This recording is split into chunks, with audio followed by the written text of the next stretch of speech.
ইতোমধ্যেই আমরা হেল ইউনিভার্সিটি সিরিজের এপিসোড 1 থেকে 13 এক্সপ্লেন করেছি।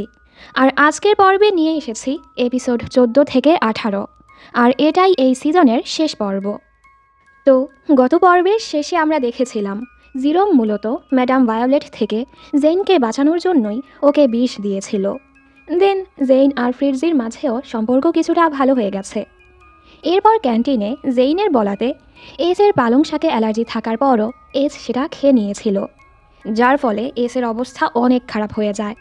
আর এই কারণে তো ছাত্রছাত্রীরা সবাই জেইনের উপর রেগে যায়, স্পেশালি রোকস্যান আর অ্যাঞ্জেলিকা।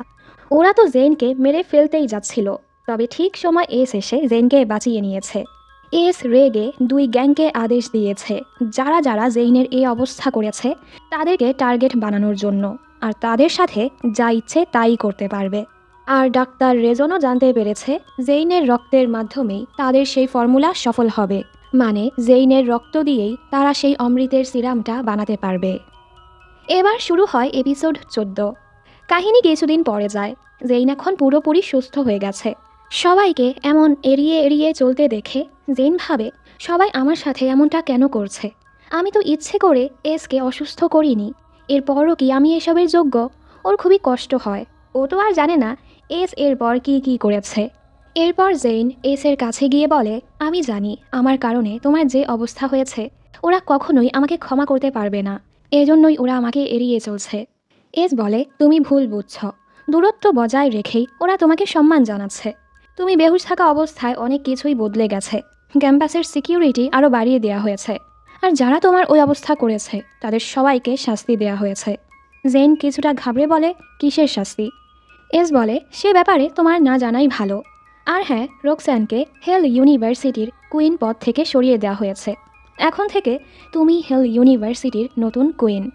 আমি এটা করেছি যেন সবাই তোমাকে আরও বেশি সম্মান করে। এখন আর ওরা সহজে তোমাকে ছুঁতেও পারবে না। এসব শুনে জেইন অবাক হয়। এস বলে, আর মাথকে হেল ইউনিভার্সিটির নতুন কিং বানানো হয়েছে। এই শুনেই জেন খুশি হয়ে যায়। ও তো এক্ষুনি মাথকে অভিনন্দন জানাতে যেতে চাচ্ছিল। এস জেলাস হয়ে ওকে আটকে বলে, তুমি তো একটু বেশি খুশি হয়ে গেছো দেখছি, তুমি আমাকে ছেড়ে এখন কোথাও যাবে না। জেন বলে, আমি তো এখন এখানের কুইন, তুমি আমাকে কিভাবে আটকাতে পারো? এস বলে, তুমি ভালো করেই জানো এতে আমার কিচ্ছু আসে যায় না। আর তোমার নজর সবসময় মাথের উপর কেন থাকে? জেন বলে, কেন থাকবে না? ও আমার সবচেয়ে কাছের বন্ধু, আর প্রথমে ও আমার ক্রাশও ছিল। এস বলে, ক্রাশের ব্যাপারে ভুলেই যাও, কারণ এখন তুমি শুধু আমাকেই ভালোবাসো। জেন মজা করে বলে, তুমি কিভাবে এটা শিওর হয়ে বলতে পারো? এসও কিছুটা চিন্তায় পড়ে যায়। তখনই হঠাৎ নিকি অ্যাঞ্জেলিকাকে পেটাতে পেটাতে এখানে নিয়ে আসে, যেটা খুবই নৃশংস ছিল। এসব দেখে জেন অ্যাঞ্জেলিকাকে বাঁচাতে চাচ্ছিল। এস ওকে থামিয়ে বলে, আমি নিজের দেয়া আদেশ এভাবে আটকাতে পারবো না, ওদেরকে শাস্তি দেওয়ার কথা আমি বলেছি। জেইনের খারাপ লাগে, ও এসকে এসব থামাতে বলে, তবে এস থামায় না। আর অ্যাঞ্জেলিকাকে বলে, তোমার ভাগ্য ভালো যে এখানে জেইন আছে, আর না হয় তুমি আজ বাঁচতে না। নিকি অ্যাঞ্জেলিকাকে টেনে হিচড়ে নিয়ে যায়। জেইন বলে, এসব বেশি হচ্ছে, আমি চাই না কাউকে এভাবে শাস্তি দেওয়া হোক। এস ওর কথায় পাত্তা দেয় না। পরদিন মিস কাট জেইনকে বলে স্টোর রুম থেকে কিছু ফাইলস নিয়ে আসতে। জেইন সেখানে যাওয়ার সময় সবাইকে দেখে বুঝতে পারে আসলে কেউ ওকে এড়িয়ে চলছে না, সবাই তো এসের থ্রেটের কারণে ভয়ে ভয়ে ওর থেকে দূরে থাকছে। জেইন শুধু এটাই ভাবে এসব কারণে যেন এসের কোনো ক্ষতি না হয়। এরপর জেইন যখন স্টোর রুমে ফাইল নিতে আসে, হঠাৎ অ্যাঞ্জেলিকা এসে বলে, এখন তো তুমি খুবই খুশি তাই না? কিছুদিন আগেই এখানে এসে তুমি সুপ্রেমোর অ্যাসিস্ট্যান্ট হয়ে গেছো, এখানের কুইন হয়ে 4th র্যাঙ্কে চলে গেছো। এত কিছুর পরও তোমার মন ভরেনি? এরপরও সুপ্রেমোর পিছু কেন পড়ে আছো? তুমি দেখো না তোমার কারণে সুপ্রেমো কতটা দুর্বল হয়ে যাচ্ছে? জেইন ওকে ধাক্কা দিয়ে সরিয়ে বলে, তোমার কি মনে হয় সুপ্রেমোর কিছু হলে আমি খুশি হই? আমারও একই রকম কষ্ট হয়, আমি তো ইচ্ছে করে ওকে ভালোবেসে বসিনি। তবে অ্যাঞ্জেলিকা রেগে ওকে ধাক্কা দিয়ে ফেলে দিয়ে স্টোর রুমের দরজাটা লক করে দেয়, আর বলে, তুমি কি ভেবেছ শাস্তি পাওয়ার পরও আমি চুপ হয়ে যাব? তুমি এখানেই বন্দি থাকো, আমার কিচ্ছু আসে যায় না, এর ফলে আমার সাথে কি হবে? সুপ্রেমোকে রক্ষা করার জন্য আমি সব কিছু সহ্য করতে পারবো। জেইন বলে, তুমি কি ভাবো আমি সুপ্রেমোর খারাপ চাই? আর ওকে অনুরোধ করে দরজাটা খুলে দিতে। অ্যাঞ্জেলিকা বলে, তুমি যদি সত্যি সুপ্রেমোকে ভালোবাসো ওর থেকে দূরে থাকো। এই বলে চলে যায়। কেউই জেইনের শব্দ শুনতে পায় না, ও অসহায়ের মতো বসে থাকে। আর ও সব কিছু ভাবতে থাকে যে সবাই ওকে সুপ্রেমোর থেকে দূরে থাকতে বলেছে, তবে সুপ্রেমোই তো সবসময় নিজের কথা না ভেবেই ওর কাছে থেকে ওকে রক্ষা করে গিয়েছে। ম্যাডাম ভায়োলেটও বলেছিল সুপ্রেমো কারো সাথে সম্পর্কে জড়াতে পারবে না। জেন তো সুপ্রেমোকে অনেক ভালোবেসে ফেলেছে, এখন কিভাবে দূরে যাবে, নাকি সুপ্রেমোর ভালোর জন্য দূরে সরে যাওয়াটাই ঠিক হবে। জেন বুঝতে পারছিল না কী করবে, তবে ডিসিশনটা জলদিই নিতে হবে। এভাবেই অনেকক্ষণ পার হয়ে যায়। ওদিকে সুপ্রেমো জেনকে খুঁজতে খুঁজতে এখানে চলে আসে, আর ওকে দেখেই বলে, ঠিক আছো তুমি, তোমার সাথে কে এমনটা করেছে? জেন পুরো চুপ করে থাকে। এস বলে, ঠিক আছে পরে বলো, প্রথমে চলো এখান থেকে বের হই। তখনই এখানে মাত চলে আসে। ওকে দেখেই জেন এসকে ছেড়ে মাতের কাছে চলে যায়। মা তো ওকে জড়িয়ে ধরে। এসব দেখে এসের অনেক কষ্ট হয়। এ সময় জেইনের ওই দিনের কথা মনে পড়ে। এস কিভাবে ওর জীবনটা বাঁচিয়েছে, সব সময় ওর পাশে থেকেছে, ওকে বাঁচানোর জন্য আর রক্ষা করার জন্য নিজের কথাও ভাবেনি। এসব মনে করে ও মাতের হাত সরিয়ে আবারও দৌড়ে এসের কাছে গিয়ে ওকে জড়িয়ে ধরে আর বলে, আমি অনেক হাঁপিয়ে গেছি। এস বলে, চিন্তা করো না, আমি সব সময় তোমার জন্য লড়াই করব। মানে জেইন এবার সত্যি এসকে কাছে টেনে নিয়েছে। আমার কাছে এই সিনটা বিরক্তিকর লেগেছে, মানে ব্যক্তিগত মতামত। বেচারা মাতের কি অনুভূতি বলতে কিছু নেই, এভাবে ওর অনুভূতি নিয়ে খেলার মানেটা কি? এই ছেলেটাও তো সবসময় জেইনের পাশেই ছিল। বেচারা মন ভরা দুঃখ নিয়ে চলে যায়, বুঝতে পারে জেইন আর কখনোই ওর হবে না। পরদিন জেইন আর এসকে একসাথে দেখে ক্যাম্পাসের সবাই তো ভয় পাচ্ছিল। ওরা একদম পাওয়ার কাপলের মতো হাঁটছিল, দুজন খুবই খুশি। এইসব দেখে তো বন্ধুরা জেইনকে টিজ করতে থাকে। জেইন লজ্জা পাচ্ছিল, তবে এস তো খুবই খুশি। অন্যদিকে দুই গ্যাংয়ের সদস্যরা রোকস্যানকে খুঁজছিল ওকে শাস্তি দেওয়ার জন্য। রোকস্যান ভয়ে কোথাও লুকাচ্ছিল। দূর থেকে জেইন ওকে দেখতে পায়, তবে ও কাউকে কিছু বলে না। এ সময় হই এখানে আসলে জেইন হইয়ের সাথে কথা বলতে থাকে। এস এসে এসব দেখতে পায় আর বলে, তোমায় এমন মনমরা লাগছে কেন? জেইন বলে, তুমি কি আমায় একটু স্পেস দিতে পারবে? আমি চাই না আমার কারণে তোমার কোনো ক্ষতি হোক। এস দূরে যাবে কি উল্টো শক্ত করে ওকে জড়িয়ে ধরে। জেইন বলে, তুমি কি আমার থেকে মাইর খেতে চাচ্ছ? এস বলে, তুমি চাইলে মারতে পারো। এখন আগের চেয়ে কিছুটা ভালো লাগছে। জেইন বলে, মানে? এস বলে, এটা হলো আমার হাগ ক্যাপসুল, মানে আমার জড়িয়ে ধরাটা দুনিয়ার সবচেয়ে ভালো মেডিসিন। এটা যে কোনো দুঃখ দূর করে দিতে পারে। জেইন হেসে বলে, তাহলে কি আমি আরও একটি পেতে পারি? এসও দুষ্টুমি করে বলে, তোমার তো ওভারডোজ হয়ে যাবে। জেইন হাসে, আর এবার ও নিজেই এসকে শক্ত করে জড়িয়ে ধরে। জেইন ওকে এতটাই ভালোবেসে ফেলেছে, এখন চেয়েও ওর থেকে দূরে সরতে পারছিল না। পরের দৃশ্যে ওরা যখন এসএসজি অফিসে আসে, অনেল আর মিস কাথ এসকে জিজ্ঞেস করে রবিবার এসের কোনো প্ল্যান আছে কি না, কারণ ওই দিন এসের জন্মদিন। মিস কাথ বলে, ওই দিন তোমার কোনো প্ল্যান না থাকলে আমাদের জানিয়ে দিও, ওই দিন তুমি যা চাইবে তোমাকে তাই দিব। এস বলে, আসলেই আমি যদি বলি ওই দিন আমাকে একা ছেড়ে দিন, তাহলে মানবেন? এই শুনে মিস কাথ কিছুটা রেগে যায়। এস বলে, আমি জানতাম আমি যেটা চাই আপনারা কখনো সেটা আমাকে দিতে পারবেন না। উনি বলে, কথা দিয়ে খেলা বন্ধ করো, তোমার তো গ্রেটফুল থাকা উচিত, এত কিছুর পরও তোমার পজিশনটা টিকে আছে। অনেল বলে, অন্য ছাত্রছাত্রীরা যদি জানতে পারে আপনি কিভাবে জেনকে শাস্তি থেকে বাঁচিয়ে দিয়েছেন, তাহলে সবাই রেগে যাবে যে আপনি সবার ক্ষেত্রে একই বিচার করছেন না। এস রেগে বলে, আপনারা দেখতে পাচ্ছেন না এখানে জেইন আছে, এরপরও এসব কথা কেন বলছেন? মিস কাথ বলে, ভালোই হয়েছে, ওরও জানা উচিত ওর কারণে তুমি কি কি নিয়ম ভঙ্গ করছো আর নিজের পজিশনটাও ঝুঁকিতে ফেলছো। আমি এসব তোমাদের ভালোর জন্যই বলছি, তুমি কেন বুঝতে পারছো না? জেন বলে, আমি আপনার কথা বুঝতে পারছি, আপনি আমাকে বলুন আমি সুপ্রেমোকে বাঁচানোর জন্য কি কি করতে পারি। অনেল বলে, সুপ্রেমোকে বাঁচাতে চাইলে নিজের সীমার মাঝে থাকো, সুপ্রেমো কোনো সম্পর্কে জড়াতে পারবে না, তাই তোমার উচিত তার থেকে দূরে থাকা। এস রেগে বলে, জেইন আমাকে ছেড়ে কোথাও যাবে না, এর পরিণতি কি হবে আমার কিচ্ছু আসে যায় না। এ সময় এখানে রোকস্যান চলে আসে, ও ওনাদের মাঝের সকল কথা শুনে ফেলেছে। ও আচ্ছা, তাহলে জেইনের আগেও শাস্তি পাওয়ার কথা ছিল আর সুপ্রেমো ওকে বাঁচিয়ে দিয়েছে, তাহলে তো সুপ্রেমো আমাদের সবার সাথে অন্যায় করছে। সবাই যদি এটা জানতে পারে কি হবে ভেবে দেখেছ? সুপ্রেমোর এই অবিচার কেউই মেনে নিবে না। এরপর ও জেইনকে বলে, তোমার আর সুপ্রেমোর মাঝে যে কিছু আছে এখানে অবাক হওয়ার কিছুই নেই। তুমি কি জানো আগের সুপ্রেমো কেন গায়েব হয়ে গেছে?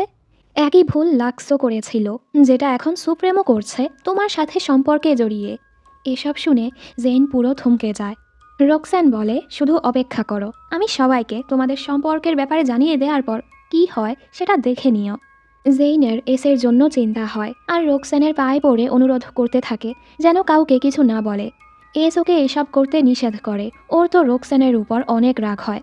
রোকসান ওকে বলে, এখন তুমি সব হারাবে, এই বলে চলে যায়। মিস কাঁধ চিল্লিয়ে জেনকে বলে, সব দোষ তোমার। এস জলদি ওকে অন্য জায়গায় নিয়ে যায় আর বলে, একদমই সাহস করবে না আমায় ছেড়ে চলে যাওয়ার। জেন বলে, এটাই একমাত্র উপায় তোমাকে রক্ষা করার। এস বলে, আমি এই পজিশন ছাড়াও বাঁচতে পারবো, তবে তোমাকে ছেড়ে থাকার কথা আমি ভাবতেই পারি না। জেন বলে, কেন? এতদিন যেভাবে ছিলে সেভাবেই বাঁচতে পারবে। এস বলে, এতদিন আমি জীবিত ছিলাম ঠিকই, তবে আমার মাঝে কোনো প্রাণ ছিল না। তুমি আসার পরই আমি নিজেকে মানুষ হিসেবে অনুভব করতে শুরু করেছি। এখন আমি নিজের মন খুলে শ্বাস নিতে পারি। তবে জেন তো চাচ্ছিল না ওর কারণে এসের কোনো ক্ষতি হোক। এস ওকে অনুরোধ করতে থাকে, জেনকে ছাড়া ও বাঁচতেই পারবে না, আর ওকে ডার্লিং বলে ডাকে। আমার জন্মদিন আসছে, উপহার হিসেবেই আমার সাথে থেকে যাও। আমার মনটা তোমার কাছে, সেটা এভাবে ভেঙে দিও না। ওর এমন আকুতি মিনতির পরেও জেন ওর ভালোর জন্য দূরে সরে যেতে চাচ্ছিল, তবে এস ওকে কথা বলার সুযোগও দেয় না। জেনকে আরও কাছে টেনে গান গেয়ে গেয়ে নিজের সকল অনুভূতি আর ভালোবাসা প্রকাশ করতে থাকে। জেইনও আর ওকে দূরে সরাতে পারে না। ওরা যেন ওদের ভালোবাসাটা টিকিয়ে রাখার জন্য সব কিছুর সাথে লড়াই করতেও রাজি। এস ওকে কিস করতেই যাচ্ছিল, কিন্তু এবারও ওদের কিস সম্পূর্ণ হয় না। রোকসান এসে তালি বাজিয়ে বাজিয়ে বলতে থাকে, বাহ বাহ, কী দৃশ্য দেখতে হচ্ছে। এসও খোঁচা মেরে বলে, তোমায় এখনও জীবিত দেখে ভালোই লাগছে। রোকসান বলে, আমাকে বাঁচিয়ে রেখে তুমি বড় ভুল করে ফেলেছ। এই শুনে এস পকেট থেকে চাকু বের করে, 3 পর্যন্ত গুনব, ততক্ষণে না গেলে তোমাকে মেরেই ফেলবো। রোকসানও ভয় পেয়ে এখান থেকে পালায়। এস আবারও জেইনের সাথে মিষ্টি করে কথা বলে। কালই এসের জন্মদিন। জেইন বলে, আমি তো এখনও তোমার জন্য কোনো উপহার রেডি করিনি। এস বলে, ডার্লিং, তুমি এসব কি বলছো? তুমি তো আমার সবচেয়ে বড় উপহার। তুমি আমার কাছে থাকলে আর কিছুই ম্যাটার করে না। আর হ্যাঁ, আগামীকাল আমি আমার জন্মদিনে তোমার সাথে ডান্স করতে চাই। জেইনও এতে রাজি হয়ে যায়। কিছুক্ষণ পর জেইন ক্লাসে যাচ্ছিল। হঠাৎ নাজির আর নিকি এসে ওকে থামায়। যাই হয়ে যাক, আগামীকাল তুমি সুপ্রেমোর বার্থডে পার্টিতে যাবে না। জেইন বলে, ও আচ্ছা, সেখানে যেতে কে আমাকে থামাবে? এর সাথেই নাজির আর নিকি ওকে বেঁধে ফেলে।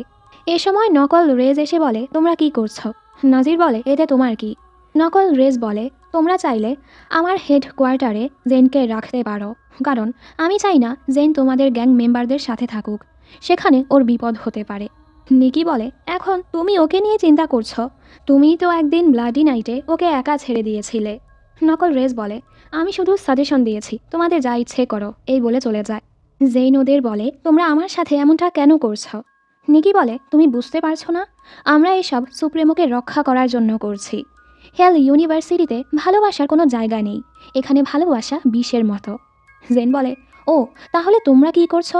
তোমরা তো একজন আরেকজনকে ভালোবাসো, তাহলে তোমরা মরে যাচ্ছ না কেন? নিকি আবারও ওর মুখ চেপে বলে, কষ্টের সাথে বলতে হচ্ছে, আমাদের মাঝে কোনো ভালোবাসা নেই। নাজির কিছুটা অবাক হয়ে নিকির দিকে তাকায়, কারণ ও নিকিকে সত্যিই ভালোবাসে, তবে নিকি কীভাবে কে জানে। তখনই এখানে মাথ চলে আসে। মাথকে দেখে জেইন কিছুটা স্বস্তি পায়। অবাক করার বিষয়, মা তো ওর সাহায্য করে না, আর ওদের বলে জেনকে কষ্ট দিও না। জেন তো বিশ্বাসই করতে পারছিল না। মাথ বলে, যাই হয়ে যাক, তুমি কাল সুপ্রেমোর জন্মদিনে যেতে পারবে না, এই বলে চলে যায়। ওরা জেনকে বেহুশ করে কোথাও নিয়ে যায়। রাতের আধারে জিরোম লুকিয়ে লুকিয়ে সেই ডার্ক হেল জেলে যায়, যেখানে সুপ্রেমো অন্যায়কারীদেরকে শাস্তি দিত।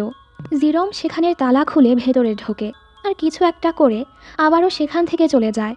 অন্যদিকে ম্যাডাম ভায়োলেট এক স্টুডেন্টকে বলে, জানো তোমাকে কেন এখানে ডাকা হয়েছে? একমাত্র তোমার উপরই আমি ভরসা করতে পারি, তুমি বাকি সবার মতো না। আমি চাই তুমি এই শেষবারের মতো আমার হয়ে কাজটা করো। কিছুদিন পরই বড় এক লড়াই হতে চলেছে, আর এ ব্যাপারে কেউই যেন কিছু জানতে না পারে। তুমি ওদের মনোযোগটা অন্যদিকে সরিয়ে রাখবে। তুমি এটা করতে পারলে তুমি এখান থেকে বের হয়ে তোমার পরিবারের কাছে ফিরে যেতে পারবে। এই স্টুডেন্ট আর কেউ না, লিউক ছিল। লিউক বলে, আপনি একদম ঠিক মানুষকে বাছাই করেছেন। এখানে নাজির আর নিকি জেইনকে ওদের আস্তানায় নিয়ে আসে। নিকি কোথাও গেলে নাজির ওকে বলে, তুমি নিজেই সব কিছু জটিল বানাচ্ছ। নিকি যেমনটা বলেছে, এরপরও আমার মনে হয় এই হেল ইউনিভার্সিটিতে ভালোবাসা হওয়াটা সম্ভব। তবে তোমাকে এতটা কষ্ট সহ্য করতে হচ্ছে কারণ তুমি ভুল সময় ভুল জায়গায় ভুল মানুষের প্রেমে পড়েছ। এর সাথে ও জেইনের মুখের কাপড়টা খুলে দেয়। জেইন বলে, তোমরা আসলে চাওটা কি? নাজির বলে, আমি তোমাদের ভালোর জন্যই বলছি, সেই পার্টিতে তোমার না যাওয়াটাই ভালো হবে। আসলে আমি কখনোই তোমার পথের বাধা হতে চাইনি। জেইন বলে, তুমি কিভাবে এটা বলতে পারো? তোমরা তো শুরু থেকেই আমাদের বিপক্ষে ছিলে। নাজির বলে, এমনটা না। আর সুপ্রেমো তার বার্থডে পার্টিতে সবাইকে জানিয়ে দিবে যে তোমরা দুজন ডেট করছো। আর সুপ্রেমো যদি একবার এই কাজ করে ফেলে তাহলে তার সকল পরিশ্রম ধুলায় মিশে যাবে, স্পেশালি তার সম্মান। তারা সুপ্রেমোকে তার পথ থেকে সরিয়ে দিবে। এসব শুনে জেইন কাঁদতে থাকে। ও তো এমনটা চায় না। নাজির বলে, সব কিছুর পরও আমরা সবাই সুপ্রেমোকে সম্মান করি। আর এখানে সম্মান মানে পাওয়ার। একবার যদি সে তার সম্মান হারিয়ে ফেলে তাহলে সব শেষ। এতদিন ধরে সুপ্রেমো গ্যাংদের মাঝে সমঝোতা তৈরি করেছে, তাও ধ্বংস হয়ে যাবে। এর ফলে আমাদের শত্রুরা শক্তিশালী হয়ে যাবে। সকল ছাত্রছাত্রীদের ভাগ্য সুপ্রেমোর উপর নির্ভর। সে একাই এখানের প্রশাসন নিয়ন্ত্রণ রেখে আমাদেরকে আগলে রেখেছে। সুপ্রেমো ছাড়া আমরা কিছুই না। এসব শুনে জেইন পুরো ব্যাপারটা বুঝতে পারে আর বলে, আমি যদি সুপ্রেমোর থেকে দূরে সরে যাই তাহলে কি হবে? নাজির বলে, তাহলে আমরাও তোমার পথে আসব না। জেইন বুকে কষ্ট চেপে বলে, ঠিক আছে, আমায় যেতে দাও। মানে ও সুপ্রেমোর জীবন থেকে দূরে সরতে রাজি হয়ে গেছে। নাজির বলে, আমি শুধু এবারের জন্যই তোমাকে বিশ্বাস করছি। এখন তুমি একমাত্র সুপ্রেমোকে আর এখানের সকল স্টুডেন্টদেরকে বাঁচাতে পারো। এর সাথে ও জেইনকে ছেড়ে দেয়। নিকি এসে বলে, ও তোমার কথা মানবে তো? নাজির বলে, আমি শিওর না, তবে এর বড় সুপ্রেমো তাদের সম্পর্কের কথা ঘোষণা করলে আমি নিজেই সুপ্রেমোকে দেখে নিব। এ সময় এখানে লিউক আসে। নাজির বলে, তুমি এত সময় কোথায় ছিলে? লিউক মিথ্যে বলে, ডেভিল গড ওয়ারিয়র গ্যাংয়ের উপর নজর রাখছিলাম আর কি। একটু আগে তারা ইস্ট উইংয়ে একটা মিটিং করেছে। ও তো আসলে ম্যাডাম ভায়োলেটের সাথে মিলে ওদেরকে মিথ্যে বলছিল, ওদের নজর অন্যদিকে রাখার জন্য। নাজির ওকে আশেপাশে আরও ভালো করে নজর রাখতে বলে। পরদিন ছিল সুপ্রেমোর জন্মদিন। জেইন ক্যাম্পাসে আসলে রোকসেন আগের মতো ওর চামচিদের নিয়ে জেইনকে ঘিরে ধরে। রোকসেন সবাইকে জেইন আর সুপ্রেমোর সম্পর্কের ব্যাপারে বলে দিয়েছে আর এটাও বলেছে সুপ্রেমো কিভাবে জেইনকে শাস্তি থেকে বাঁচিয়েছে, যার ফলে সবাই জেইনকে ঘুরছিল। রোকসেন সবাইকে ভড়কাতে থাকে, এই মেয়েটা আমাদের সুপ্রেমোকে নিজের জালে ফাঁসিয়েছে। আমাদের সুপ্রেমোর এত ক্ষতি করার পরও আমরা ওকে ছেড়ে দিতে পারি না। সবাই একজোট হয়ে বলে, হ্যাঁ, ওকে তো শাস্তি পেতেই হবে। জেন বলে, ঠিক আছে, যা ইচ্ছে করো, তবে ভুলে যেও না এর পরিণতি কী হবে। আমি এখন হেল ইউনিভার্সিটির কুইন এসএসজি সেক্রেটারি, তো কী শাস্তি হতে পারে ভেবে দেখো। সবাই তো এবার ভয়ে রোকস্যানকে পাত্তা না দিয়ে চলে যায়। জেইন রোকস্যানকে বলে, তুমিও এবার কিছু করলে শাস্তি থেকে রেহাই পাবে না। ওকে এভাবে দেখে হঠাৎ রোকস্যানের চোখে পানি চলে আসে। সামান্থা। আর বলে, তুমি জানো কেন শুরু থেকেই আমি তোমাকে অপছন্দ করি? কারণ তোমার মাঝে আমি সামান্থাকে দেখতে পাই। এই নরকে আমি একমাত্র সামান্থাকেই নিজের বন্ধু ভেবেছিলাম, কিন্তু সে আমাকে এই নরকে একা ছেড়েই চলে গেছে। জেইন ওর মাঝের কষ্টটা বুঝতে পারে আর বলে, এরকম কিছুই না, আসলে তারা সামান্থাকে মেরে ফেলেছে। তবে রোকস্যান সেটা মানে না। আমি কখনোই ভাবিনি সামান্থা আমাকে এভাবে একা ছেড়ে চলে যাবে। এর জন্য আমি ওকে ঘৃণা করি। আমি তোমাকে এখানে সবাইকে ঘৃণা করি। এই বলে ও কাঁদতে কাঁদতে চলে যায়। আসলে এখানে সবারই কিছু না কিছু ব্যাকস্টোরি আছে। যাদেরকে আমরা খারাপ ভাবছিলাম, দেখা যায় তারাই আসলে ভালো হতে চলেছে। রাতের বেলা সবাই সুপ্রেমোর বার্থডে পার্টি এনজয় করছিল। সবার নজর সুপ্রেমোর দিকেই ছিল। সুপ্রেমো জেইনের অপেক্ষা করছিল। যখনই জেইন আসে সুপ্রেমো অনেক খুশি হয়। ডার্লিং, তোমায় অনেক সুন্দর লাগছে। জেইন ওকে জড়িয়ে ধরেই জন্মদিনের উইশ করে আর বলে, আমি তোমায় অনেক ভালোবাসি। সুপ্রেমো খুশি হয়ে বলে, আমি সবাইকে জানাতে চাই আমি তোমাকে কতটা ভালোবাসি। জেইনের খুবই কষ্ট হচ্ছিল। ও সুপ্রেমোর গালে হাত বুলিয়ে ডার্লিং বলে ডাকে। সুপ্রেমো বলে, এ সময় আমার তোমাকে চুমু করতে ইচ্ছে করছে, তবে আমার মনে হচ্ছে তোমার মনে অন্য কিছু চলছে। জেইন বলে, আমি তোমায় ভালোবাসি, তবে আমাদের এখানেই সব বন্ধ করা উচিত। তোমায় ভালোবাসাটা খুবই কষ্টকর। সুপ্রেমোর পুরো দুনিয়াটাই যেন ধ্বংস হয়ে যায়। ও বলে, এসব কি বলছো? আমি ভেবে নিব আমি কিছুই শুনিনি। আমরা এখনও ঠিকমতো ডেট করতেই শুরু করিনি, আর তুমি এখনই শেষ করতে চাচ্ছ? তুমি কি আমায় বিশ্বাস করো না? জেইন বলে, আমি আমার জীবনের চেয়েও বেশি তোমায় বিশ্বাস করি। সুপ্রেমো ওকে মানানোর চেষ্টা করে, ওকে আদর করে ডাকে। জেন পিছু ঘুরে যায়। সুপ্রেমো বলে, তুমি যদি একটা বারও আমার দিকে না ঘুরে 10 কদম সামনে এগিয়ে যাও, তাহলে আমি আমাদের মাঝের সব কিছু ভুলে যাব। তবে যদি একটা বারও আমার দিকে ঘুরেছ, তাহলে তুমি একেবারের জন্য আমার হয়ে যাবে। জেন কাঁদতে থাকে। ও নিজের বুকে কষ্ট চেপে রেখে সামনে এগোতে থাকে। ও সুপ্রেমোকে অনেক ভালোবাসে, তবে এর পরিণতি যা হতে চলেছে সেটা ও চায় না। এর সাথেই ও 10 কদম পূরণ করে দেয়ালের পেছনে লুকিয়ে অনেক কাঁদতে থাকে। সুপ্রেমোর প্রচণ্ড কষ্ট হয় আর বলে, আমি চাই যাই হয়ে যাক তুমি সব সময় খুশি থাকো। আমি তোমায় ভালোবাসি আর সব সময় ভালোবাসবো। এভাবেই দুজন আলাদা হয়ে যায়। পরের দৃশ্যে ম্যাডাম ভায়োলেট এস আর জেনকে অফিসে ডাকে, যেখানে আগে থেকেই মিস কাথ আর অনিল ছিল। ফ্রান্সিসকো হেসে বলে, ইতিহাস পুনরায় হতে চলেছে। ম্যাডাম ভায়োলেট বলে, তোমাদের সবাইকে এখানে ডাকা হয়েছে কারণ আমি একটা ডিসিশন নিয়েছি যেটা তোমাদের জানাতে চাই। সুপ্রেমো আর জেন, আমি তোমাদের আগে থেকেই সন্দেহ করেছি, তো এবার সুপ্রেমোকে তার পদ থেকে সরানো হলো। এই শুনে মিস কাথ আর অনিল বলে, সুপ্রেমো হেল ইউনিভার্সিটির জন্য অনেক কিছু করেছে, আর উনি তো এমন কোনো নিয়ম ভঙ্গ করেনি যার জন্য তাকে এই শাস্তি দেয়া হবে। মিস কাথ বলে, এসব গুজব ছাড়া আর কিছুই না। জেইন আর সুপ্রেমোকে নিয়ে যে রিউমার ছড়িয়েছে, এর কি কোনো প্রমাণ আছে? তারা শুধু নিজেদের কাজ করে গেছে, আর কিছুই না। ফ্রান্সিসকো হেসে বলে, আমরা কি অন্ধ নাকি? মিস ভায়োলেট কিছু না শুনেই সুপ্রেমোকে পদ থেকে সরাতে চাচ্ছিল। সুপ্রেমো বলে, আপনি তো আগেই সব কিছু ভেবে নিয়েছেন, তাই লুকানোর কোনো দরকার নেই। এর সাথে ও বলতেই যাচ্ছিল ও সত্যি জেনকে ভালোবাসে, কিন্তু তখনই জেন বলে উঠে, আমাদের মাঝে কোনো সম্পর্ক নেই, কখনো ছিল না আর হবেও না। আমি শুধু সেক্রেটারি হিসেবে তার সাথে কাজ করেছি, আর কিছু না। ওর কথা শুনে সুপ্রেমোর অনেক কষ্ট হয়। ওনারা ওদের কথায় বিশ্বাস তো করে না, তবে যেহেতু কোনো প্রমাণ ছিল না, এজন্য মিস ভায়োলেট সোজাসুজি সুপ্রেমোকে ওর পদ থেকে সরাতে পারে না। কিন্তু এরপরও ওকে 1 সপ্তাহের জন্য সাসপেন্ড করে দেয়। এভাবে জেইনের ফলে আজ সুপ্রেমোর পদটা বেঁচে গেল। জেইন তো দূরে এসে অঝরে কাঁদতে থাকে। সুপ্রেমো ওর কাছে এসে বলে, জানো আমার কোন সময়টা বেশি কষ্ট হয়েছে? যাকে আমি সবচেয়ে বেশি চেয়েছি সেই আমাকে অস্বীকার করলো। আমি কি তোমার কাছে এতটাই মূল্যহীন যে আমাকে ছেড়ে দিতে তোমার একটুও বাধলো না? তুমি কি সত্যি আমায় কখনো ভালোই বাসনি? জেন বলে, হ্যাঁ, তোমার মতো হৃদয়হীন একটা মানুষকে কে ভালোবাসবে? আমাকে আর জ্বালিও না। ওর কথা শুনে সুপ্রেমোর মনটা ভেঙে চুরমার হয়ে যায়, আর ওর কাছে এসে বলে, আমি চাই তুমি লড়াই করো, আমার জন্য না, তোমার বন্ধুদের জন্য, স্পেশালি তোমার জন্য। আমি তো প্রমিস করেছি, আমি আমার জীবন দিয়ে হলেও তোমায় রক্ষা করে যাব। যা কিছুই হয়ে যাক, তুমি সবসময় আমার কুইন থাকবে। আর ওকে আলতো করে চুমু করে চলে যায়। জেইন অনেক কাঁদতে থাকে। হ্যাঁ, আমিও লড়াই করে যাব, আমার বা আমার বন্ধুদের জন্য না, আমার শরীরে 1 ফোঁটা রক্ত থাকা পর্যন্ত আমি তোমায় রক্ষা করার জন্য লড়াই করে যাব, মাই কিং। এভাবেই কিছুদিন পার হয়। সুপ্রেমোকে ইদানিং দেখাই যায় না। জেইনের ওর জন্য অনেক চিন্তা হয়, তবে শো করে না। মিস কাথ খেয়াল করে জেইন কেমন মন মরা হয়ে গেছে, আর বলে, সব কিছু এভাবে শেষ হওয়াটাই আমাদের জন্য ভালো হয়েছে। তুমি অনেক স্ট্রং। তোমায় অনেক ধন্যবাদ সুপ্রেমোকে বিপদ থেকে বাঁচানোর জন্য। তোমার কারণেই ম্যাডাম ভায়োলেটের প্ল্যানটা ভেস্তে গেছে। জেইন বলে, আপনার কথার মানে কি? মিস কাথ বড় এক সিক্রেট প্রকাশ করে। উনি বলে, ম্যাডাম ভায়োলেট এসকে সুপ্রেমোর পদ থেকে সরানোর অনেক সুযোগ খুঁজছিল, যেটা মোটেও সহজ ছিল না, কারণ সকল স্টুডেন্টদের কাছে সুপ্রেমোর গুরুত্ব অনেক। তবে যখনই তুমি এখানে এসেছ, ম্যাডাম ভায়োলেট বুঝতে পেরেছে তুমি সুপ্রেমোর দুর্বলতা, আর যেটা দিয়ে উনি সুপ্রেমোকে রাস্তা থেকে সরাতে পারবে। উনি চাচ্ছিল এসকে সুপ্রেমোর পদ থেকে সরিয়ে তার ছেলেকে সুপ্রেমোর পদে বসাতে। ওনার ছেলে আর কেউ না, লিয়াম। এই শুনে তো জেন পুরো অবাক।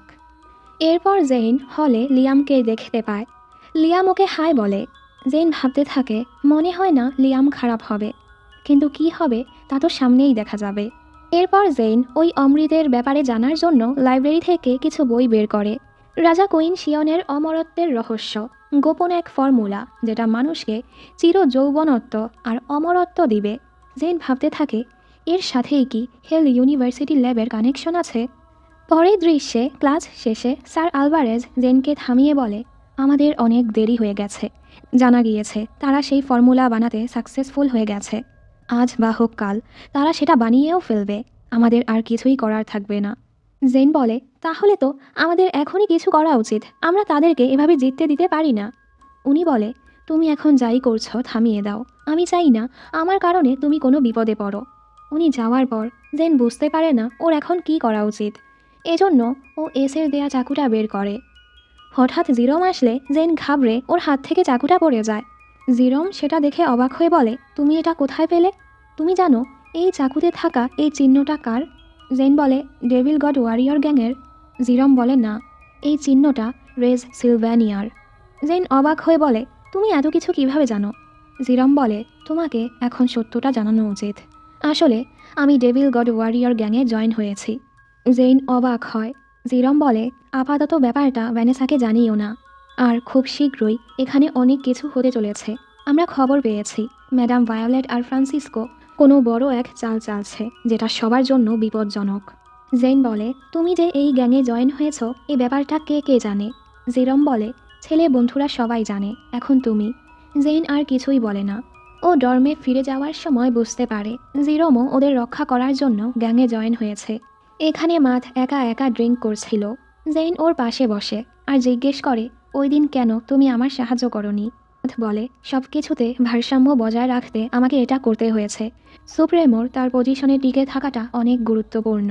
আরও জেইনের দিকে এক নজরে তাকিয়ে বলে, আমি জানি তুমি নিজের ডিসিশন নিজে নিতেই পছন্দ করো, তাই আমিও তোমার পথের আর বাধা হতে চাই না। মানে জেইন যে সুপ্রেমোকে কতটা ভালোবাসে ও সেটা ভালো করেই বুঝতে পেরেছে। জেইনের খারাপ লাগে আর বলে, তুমিও জলদি তোমার মনের মানুষকে খুঁজে পাবে। মাত বলে, এই দুনিয়াতে কি আরেকটা জেইন আছে? জেইন বলে, তার চেয়েও ভালো কাউকে তুমি পাবে। পরদিনও জেইন এসকে কোথাও দেখতে পায় না। ও ক্লাসে না গিয়ে এক নিরিবিলি জায়গায় বই পড়তে থাকে। একটার সময় ঘুমিয়ে পড়ে। কখন যে রাত হয়ে যায় ও টেরও পায় না। এর মাঝে ব্লাডি নাইট শুরু হয়ে যায়। তখনই এস এসে ওকে এখান থেকে নিয়ে যেতে থাকে, কারণ কয়েকজন জেনকে দেখে টার্গেট করেছে। ওরা পালাতেই যাচ্ছিল, কিন্তু তখনই কয়েকজন ওদের ঘিরে ফেলে আর ওদের আলাদা করে দেয়। জেইন এসকে ডেকে অনেক কাঁদতে থাকে। আসলে এটা জেইনের স্বপ্ন ছিল। হই ওর কাছে আসাতে ওর ঘুমটা ভাঙল। জেইন কিছুটা ভয় পেয়ে জলদি ডর্মে ফিরছিল। তখনই হঠাৎ আসল রেজ সিলভ্যানিয়া এসে ওর মুখ চেপে আড়ালে নিয়ে যায়। জেইন বলে, তুমি তুমি আসলে চাওটা কি? রেজ বলে, তুমি কেন এসের থেকে হাল ছেড়ে দিলে? আর এসের মতোই আদর করে ওকে ডার্লিং বলে ডাকে। এই শুনে জেইন রেগে যায়। রেজ বলে, আমাকে ভয় পেও না। আর ওর চোখের উপর হাত রেখে আর চোখের সাইডে চুমু দিয়ে একদম এসের মতোই বলে, ডার্লিং প্লিজ আমার কাছে ফিরে আসো। এর সাথে ও বলে, এস আমায় বলেছে তোমাকে এই মেসেজটা দিতে। এটুকু বলেই ও চলে যায়। আমি বুঝলাম না এই সিনের মানেটা কি।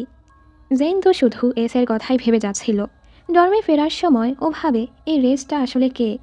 একদম শুরুতে রেজই ওদেরকে বাঁচিয়েছিল। ও বুঝতে পারে না রেজ আসলে ওর শত্রু নাকি বন্ধু। হঠাৎ ও এখানে জিরোম আর ভ্যানেসাকে কিস করতে দেখে ফেলে। ওরা দুজন তো নার্ভাস হয়ে যায় আর বাহানা করে বলতে থাকে, ওর চোখে কিছু ঢুকে গিয়েছিল, আমি সেটাই দেখছিলাম। জেইন তো ওদের নাটক বুঝে ফেলে। আসলে গতকাল ভ্যানেসা হোঁচট খেয়ে জিরোমের কোলে পড়ে ওদের অ্যাক্সিডেন্টালি কিস হয়ে গেছে। আর তখন থেকেই দুজন ডেট করতে শুরু করেছে। যদিও তারা আগে থেকেই দুজন দুজনকে পছন্দ করত, এতদিন সেটা প্রকাশ করেনি। ওদের দুষ্টুমি দেখে জেইন হাসে। তবে ওর রেজের কথা মনে পড়ে। কেন জেইন এসকে এভাবে ছেড়ে দিল? জেইন মনে মনে বলে, সরি সুপ্রেমো, আমি তোমার ভালোবাসার মূল্য দিতে পারলাম না। এভাবেই সময় পার হয়। সুপ্রেমোর সাসপেনশনের দিনও ফুরিয়ে আসে। জেইন তো প্রতিনিয়তই সুপ্রেমোকে মিস করছিল। মিয়াওকে বলে, কাল তো সুপ্রেমোর সাসপেনশন শেষ হতে চলেছে, তুমি কি এক্সাইটেড? জেইন তো সেটারই অপেক্ষায় ছিল, কখন ও সুপ্রেমোকে দেখতে পাবে। পরদিন চলে আসে। জেইন জলদি এসএসজি অফিসে সুপ্রেমোকে দেখতে আসে, তবে সুপ্রেমো এখনও আসেনি। এরপর ও বেখেয়ালি হয়ে কোথাও যাচ্ছিল, তখনই কিছু দেখে ওর পায়ের মাটি সরে যায়। অ্যাঞ্জেলিকা এসকে কিস করছিল, আর এস কিছুই বলে না। জেইনের মনটা ভেঙে চুরমার হয়ে যায়। মানে এটা কিছু হইল, কেউ আমাকে বুঝাও এই সিনের গুরুত্বটা কি। যাই হোক, কিছুক্ষণ পর জেইন এসএসজি অফিসে আসলে দেখে এস সবার ফাইলগুলো সাইন করছে। জেইনও নিজের ফাইল নিয়ে আসে। এস ওর দিকে না তাকিয়েই ফাইলগুলো সাইন করে দেয়। জেইনকে দেখেই যাচ্ছিল। এস তো ফিরেও তাকায় না। এই সময় অ্যাঞ্জেলিকা এসে এসের সাথে মিষ্টি মিষ্টি কথা বলতে থাকে। এস ওকে দেখে খুশি হওয়ার ভান করে আর গত রাতের জন্য ধন্যবাদ বলে। অ্যাঞ্জেলিকা বলে, আমি তোমার জন্য সব কিছুই করতে পারি। এসবে জেইন আরও কষ্ট পেয়ে চলে যায়। পরের দৃশ্যে সবাই ক্যান্টিনে ছিল, বন্ধুরা সবাই গল্প করছিল। হঠাৎ ফ্রান্সিসকো ঘোষণা করে আজকের জন্য সকল ক্লাস বাতিল করা হলো। আর ঠিক 1:30 সবাইকে মিটিং রুমে উপস্থিত থাকতে বলে। ওদিকে লিউক ম্যাডাম ভায়োলেটের রুম থেকে কিছু একটা প্ল্যান করে বের হয়। ভ্যানিসা ওদের বলে আমার ভয় হচ্ছে। জেন বলে তাদের প্ল্যান যেটাই হোক না কেন, এবার আমরা সবাই একসাথে লড়াই করব। সবাই এরপর কনফারেন্স রুমে একত্রিত হয়। ম্যাডাম ভায়োলেট এসে বলে নিশ্চয়ই তোমরা এই নরকে থেকে থেকে ক্লান্ত হয়ে গেছো। তোমাদের সবার জন্য একটা খুশির খবর আছে, খুব শীঘ্রই তোমরা মুক্তি পেতে চলেছ। সবাই অবাক হয়। জেন মাতকে বলে ঠিক আছো তুমি? মাত বলে কিছু তো গড়বড় আছে, এখানে সবাই থাকলেও নাজির আর নিকিকে দেখতে পাচ্ছি না। ম্যাডাম ভায়োলেট বলে জলদি, সকল কিছু শেষ হতে চলেছে। তোমরা এখানে সব কিছুই ফেস করেছ। এখানের সকল ঘটনার সাথে হেল ইউনিভার্সিটির স্মৃতির পাতায় তোমরাও স্মরণীয় হয়ে থাকবে। সবাই ঘাবড়ে যায়। উনি বলে এত বছর যাবৎ আমরা একটা ফর্মুলা বানানোর চেষ্টা করেছিলাম, যেটা দিয়ে মানুষ অমরত্ব লাভ করবে, মৃত মানুষকে জীবিত করতে পারবে। এসব শুনে সবাই ভাবতে থাকে উনি হয়তো পাগল হয়ে গেছে, কি আজব বকছে। উনি বলে আমি আমার সেই ফর্মুলা বানানোর শেষ পর্যায়ে আছি, তাই শেষবারের মতো তোমাদের সবাইকে আমাদের সাহায্য করার জন্য আহ্বান জানাচ্ছি। কেউ কিছু বোঝার আগেই এখানে কিছু মাস্ক পরা লোক চলে আসে। ম্যাডাম ভায়োলেট বলে আপাতত তোমরা বিশ্রাম নাও। এর সাথেই অ্যাডমিনরা সবাই মাস্ক পরে নেয়, সাথে লিয়ামও। ওই লোকগুলো এখানে বেহুশ হওয়ার গ্যাস ছেড়ে দেয়। এর ফলে কেউ কিছু দেখতেও পারছিল না, সবাই দুর্বল হয়ে পড়ে। জেইনও দুর্বল হয়ে যাচ্ছিল। এস কোনোভাবে ওর কাছে এসে ওকে সামলানোর চেষ্টা করে। এস এখনও বলে ডার্লিং প্লিজ আমার কাছে ফিরে আসো। জেন বলে আমি আসবো। এর সাথেই দুজন বেহুশ হয়ে যায়। রাতের বেলা জেন যখন হুঁশে ফিরে ও নিজেকে এক সেলে দেখতে পায়, সাথে মিয়াও ছিল। জেন বলে বাকিরা কোথায়? মিয়া বলে আমি জানি না, তবে আমার অনেক ভয় হচ্ছে। তখনই দুজন গার্ড এসে একটা মেয়েকে নিয়ে যাচ্ছিল। বাকিরা ওনাদের থামানোর চেষ্টা করে, তবে পারে না। মেয়েটাকে টেনে হিচড়ে নিয়ে যাওয়া হয়। কেউই জানে না মেয়েটার সাথে কি করা হবে। সবাই অনেক ভয় পেয়ে যায়। মিয়া হঠাৎ বলে ওঠে জেন সব দোষ আমার কারণেই তোমরা সবাই এখানে ফেসে গিয়েছ। জেন বলে তুমি নিজেকে দোষ দিও না, আমরা নিজেদের ইচ্ছেতে এখানে এসেছি আর ফেসে গিয়েছি। মিয়া বলে আমি তোমাদের মিথ্যে বলেছিলাম, আমি এভাবেই সেই ম্যাপটা খুঁজে পাইনি যেটার মাধ্যমে আমরা এখানে এসেছি। আসলে যখন আমি প্রায় সময় তোমাদের বাসায় থাকতাম, আমি তখন খেয়াল করতাম তোমার বড় বোন অ্যালিসন প্রায় সময় রাতের বেলা বের হয়ে যেত। তার কাছে বড় একটা ব্যাগও ছিল। আমি তখন জানতে চাচ্ছিলাম ওই ব্যাগে আসলে কি আছে। তাই একদিন আমি সেই ব্যাগটা খুলে দেখি, সেখানে অনেকগুলো ডকুমেন্টস, কিছু মিশনের ডিটেলস আর অনেকগুলো ফোন আর একটা গানও ছিল। তুমি যখন বলতে অ্যালিসন একজন সিক্রেট এজেন্ট, আমরা বিশ্বাস করতাম না, তবে ওই দিন আমার বিশ্বাস হয়েছে। এক রাতে আমি অ্যালিসনকে কারোর সাথে ফোনে ওই ম্যাপের ব্যাপারে কথা বলতে শুনেছি।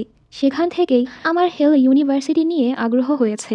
এরপরই আমি অ্যালিসনের ব্যাগ থেকে সেই ম্যাপটা চুরি করেছি আর তোমাদেরকে এখানে নিয়ে এসেছি। আমি জানতাম না এখানে আমাদের সাথে এসব হবে। আর তোমার বোন অ্যালিসনও হয়তো হেল ইউনিভার্সিটি খুঁজে যাচ্ছে। ও আবারও জেইনের কাছে মাফ চায়। ওর সকল কথা শুনে জেইন অনেক অবাক হয়। এখন মাফ চেয়েও কী লাভ? ওরা তো কয়েকবার মরতেও চলেছিল। যদিও ব্যাপারটা অনেক বড়, জেইন ওকে মাফ করে দেয়। ওদের কাছে এখন এটাই গুরুত্বপূর্ণ, ওদের সবাইকে ঠিকভাবে এখান থেকে বের হতে হবে। এর মাঝে দুজন গার্ড আবারও চলে আসে। এবার তারা মিয়াকে নিয়ে যেতে চাচ্ছিল। জেইন তো কোনোভাবেই মিয়াকে নিয়ে যেতে দিবে না। এজন্য গার্ড বলে মিয়া আর জেইন দুজনকেই নিয়ে যেতে। এবার জেইন লড়াই করতে শুরু করে। প্রথমে একজনকে মেরে তাকে সেই সেলেই আটকে দেয়। এরপর আরেকজনকে পিটিয়ে তার থেকে চাবি নিয়ে সেটা মিয়ার দিকে ছুড়ে দেয়, যেন বাকি সবাইকে মুক্ত করতে পারে। জেইন গার্ডদের সাথে লড়াই করছিল। এই সুযোগে মিয়া সেলগুলো খুলে দেয়। সবাই নিজেদের জীবন নিয়ে এখান থেকে বের হচ্ছিল, আর জেইন গার্ডদের আটকাচ্ছিল। মিয়া ওর কাছে আসতে চাইলে জেইন ওকে জলদি পালাতে বলে। এজন্য সবার সাথে মিয়াও পালায়। এর মাঝে গার্ডরা জেইনকে পুরোপুরি ধরে ফেলে। তখনই ম্যাডাম ভায়োলেট এসে জেইনকে শক দিয়ে বেহুশ করে দেয়। মিয়া ওদিকে দেব, ভ্যানিসা আর জিরমকেও মুক্ত করে। ওরা জিজ্ঞেস করে মাথ আর জেইন কোথায়। মিয়া বলে জেইন বলেছে আমাদেরকে জলদি এখান থেকে বের হতে। জেইনও আমাদের পিছু পিছু আসবে, তবে মাথকে আমি দেখিনি। সবার মাথের জন্য চিন্তা হচ্ছিল। এরপর সকল ছাত্রছাত্রীরা এখান থেকে বের হয়ে পড়ে। উপর থেকে কেউ ওদের দেখছিল আর বলে খুব শীঘ্রই আবারও আমরা একত্রিত হব। অন্যদিকে মাঠ হুঁশে ফিরলে সামনে নাজির আর নিকিকে দেখতে পায়। ওর তো জেইনের জন্য চিন্তা হচ্ছিল আর জিজ্ঞেস করে, আসলে হয়েছেটা কি, আর তোমরাই ওই রুমে ছিলে না কেন? নিকি বলে, আমরাই তোমাকে বাঁচিয়ে এখানে নিয়ে এসেছি। নাজির বলে, আসলে মিটিংয়ের আগে আমি ম্যাডাম ভায়োলেট আর লিউকের মাঝের কথা শুনে ফেলেছিলাম যে কনফারেন্স রুমে ওনারা কিছু একটা করবে, কিন্তু ততক্ষণে গ্যাংয়ের মেম্বারদেরকে জানানোর সময় আমাদের কাছে ছিল না। নিকি বলে, আমরা আগেই বুঝতে পেরেছিলাম আমাদের গ্যাংয়ে কোনো ধোঁকাবাজ আছে, এখন বুঝলাম সেটা লিউক। নাজির বলে, এখন আমাদেরকে লিউককে খুঁজে বের করতে হবে, একমাত্র ওই বলতে পারবে বাকি সবাইকে কোথায় রাখা হয়েছে। মাতের জেইনের জন্য অনেক চিন্তা হচ্ছিল। নিকি বলে, বাহ, ভালোবাসা দেখছি একটুও কমেনি, ও তো অন্য কারো হয়ে গেছে, এখনও আগের মতোই ভালোবাসো, ওর জন্য মরতে পারবে? মাথ নির্দ্বিধায় বলে, অবশ্যই, আমার জায়গায় জেইন থাকলেও একই কাজ করতো, ওর কাছে ওর নিজের জীবনের থেকেও বন্ধুদের জীবনের গুরুত্ব বেশি, তো জেইনের বেলায় আমি কারো সাথেই লড়াই করতে ভয় পাই না। নাজির বলে, আমি তোমায় বাছাই করে একদমই ভুল করিনি। এবার ওরা তিনজন একসাথে লিউকে খুঁজতে থাকে। ওদিকে জেইনকে নিয়ে যাওয়া হয়েছে সেই সিক্রেট ল্যাবে, ওকে বেঁধে রাখা হয়েছে। ও দেখে আশেপাশে কত স্টুডেন্টের উপর এক্সপেরিমেন্ট চালানো হচ্ছে। ম্যাডাম ভায়োলেট ডাক্তার রেজনকে বলে এক্সপেরিমেন্টের কাজ শুরু করতে। লিয়ামের জেইনের জন্য খারাপ লাগছিল আর ওর কাছে মাফ চায়, আমার মাকেও মাফ করে দিও। জেন বলে, তোমার মা কতগুলো ছাত্রছাত্রী জীবন শেষ করেছে, এত কিছুর পরও উনি কি ক্ষমার যোগ্য? এখন অ্যাটলিস্ট তোমার চোখটা খোলা উচিত। লিয়াম বলে, জানো, তোমায় নিয়ে আমার হিংসে হয় যে তুমি তোমার বন্ধুদের সাথে কতটা খুশি, তোমাদের সম্পর্কটা কতটা ভালো। আমারও যদি এমন বন্ধু থাকতো। জেন বলে, এখনও দেরি হয়নি, তুমিও বন্ধু বানাতে পারো, খুশি থাকতে পারো, এর জন্য তোমাকে শুধু তোমার মায়ের ছায়া থেকে বের হতে হবে। লিয়াম বলে, আমি এটা করতে পারবো না, দুনিয়াতে মা ছাড়া আমার আর কেউ নেই।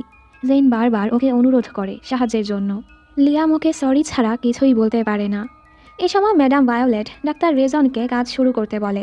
জেন বলে, আপনি কি আমাদের সবাইকে মারতে চাচ্ছেন? উনি বলে, আমার এত কষ্টের পর সফলতার ধার প্রান্তে, এখন তো প্রমাণ রাখা চলবে না। জানো তো, আমি অনেক লাকি, যার ফলে আমার শিকার নিজেই আমার খাঁচায় ধরা দিয়েছে। তোমার রক্তে এমন এক উপাদান রয়েছে যেটার মাধ্যমে আমাদের রিসার্চের কাজ অনেকটাই সফল হয়েছে। তোমার রক্ত পাওয়ার আগে আমরা অনেক সমস্যার সম্মুখীন হয়েছি। ডাক্তার রেজন তো ডাক্তার কিজনের মতো অত স্মার্ট না। এতবার ব্যর্থ হওয়ার পর আমরা যখন হাল ছেড়েই দিয়েছিলাম, তখনই তুমি নিজে নিজেই আমাদের কাছে এসেছ। আর ওনারা তো সেটা খারাপ কাজে পাওয়ার জন্য পেতে চাচ্ছে। আর ডাক্তার কিজন মারা যাওয়ার আগে তার ফর্মুলাটা এক স্টুডেন্টের কাছে রেখে গিয়েছিল। ম্যাডাম ভায়োলেট বলে, আমরা সবসময় ভেবেছি হয়তো কোনো ব্রাইট বা ট্যালেন্টেড স্টুডেন্টের কাছে সেই ফর্মুলাটা রেখে গিয়েছে, কিন্তু শেষে জানতে পারলাম আসলে তো এক আর্ট স্টুডেন্ট এই ফর্মুলাটা নিজের কাছে আগলে রেখেছিল। এর মানে সেই ফর্মুলাটা এতদিন সেলিনের কাছে সুরক্ষিত ছিল, আর ওনারা সেটা জানার পরই সেলিনকে মেরে দিয়েছে। এটা বুঝতে পেরে জেন বলে, তো আপনারাই সেলিনকে মেরেছেন? উনি বলে, ও, ওর নাম সেলিন ছিল, এই সাধারণ স্টুডেন্টের নাম মনে রাখার সময় আমার কাছে নেই। জেইনের অনেক রাগ হয়, সেলিন কোনো সাধারণ ছাত্রী না, ও অনেক স্মার্ট একটা মেয়ে ছিল। আমি এমন ব্যবস্থা করব, আপনি যে সকল ছাত্রছাত্রীদের জীবন শেষ করেছেন তাদের সবার নাম আপনার মনে থাকবে। উনি বলে, ও তাই নাকি, কি করবে তুমি, নিজের অবস্থা দেখেছ?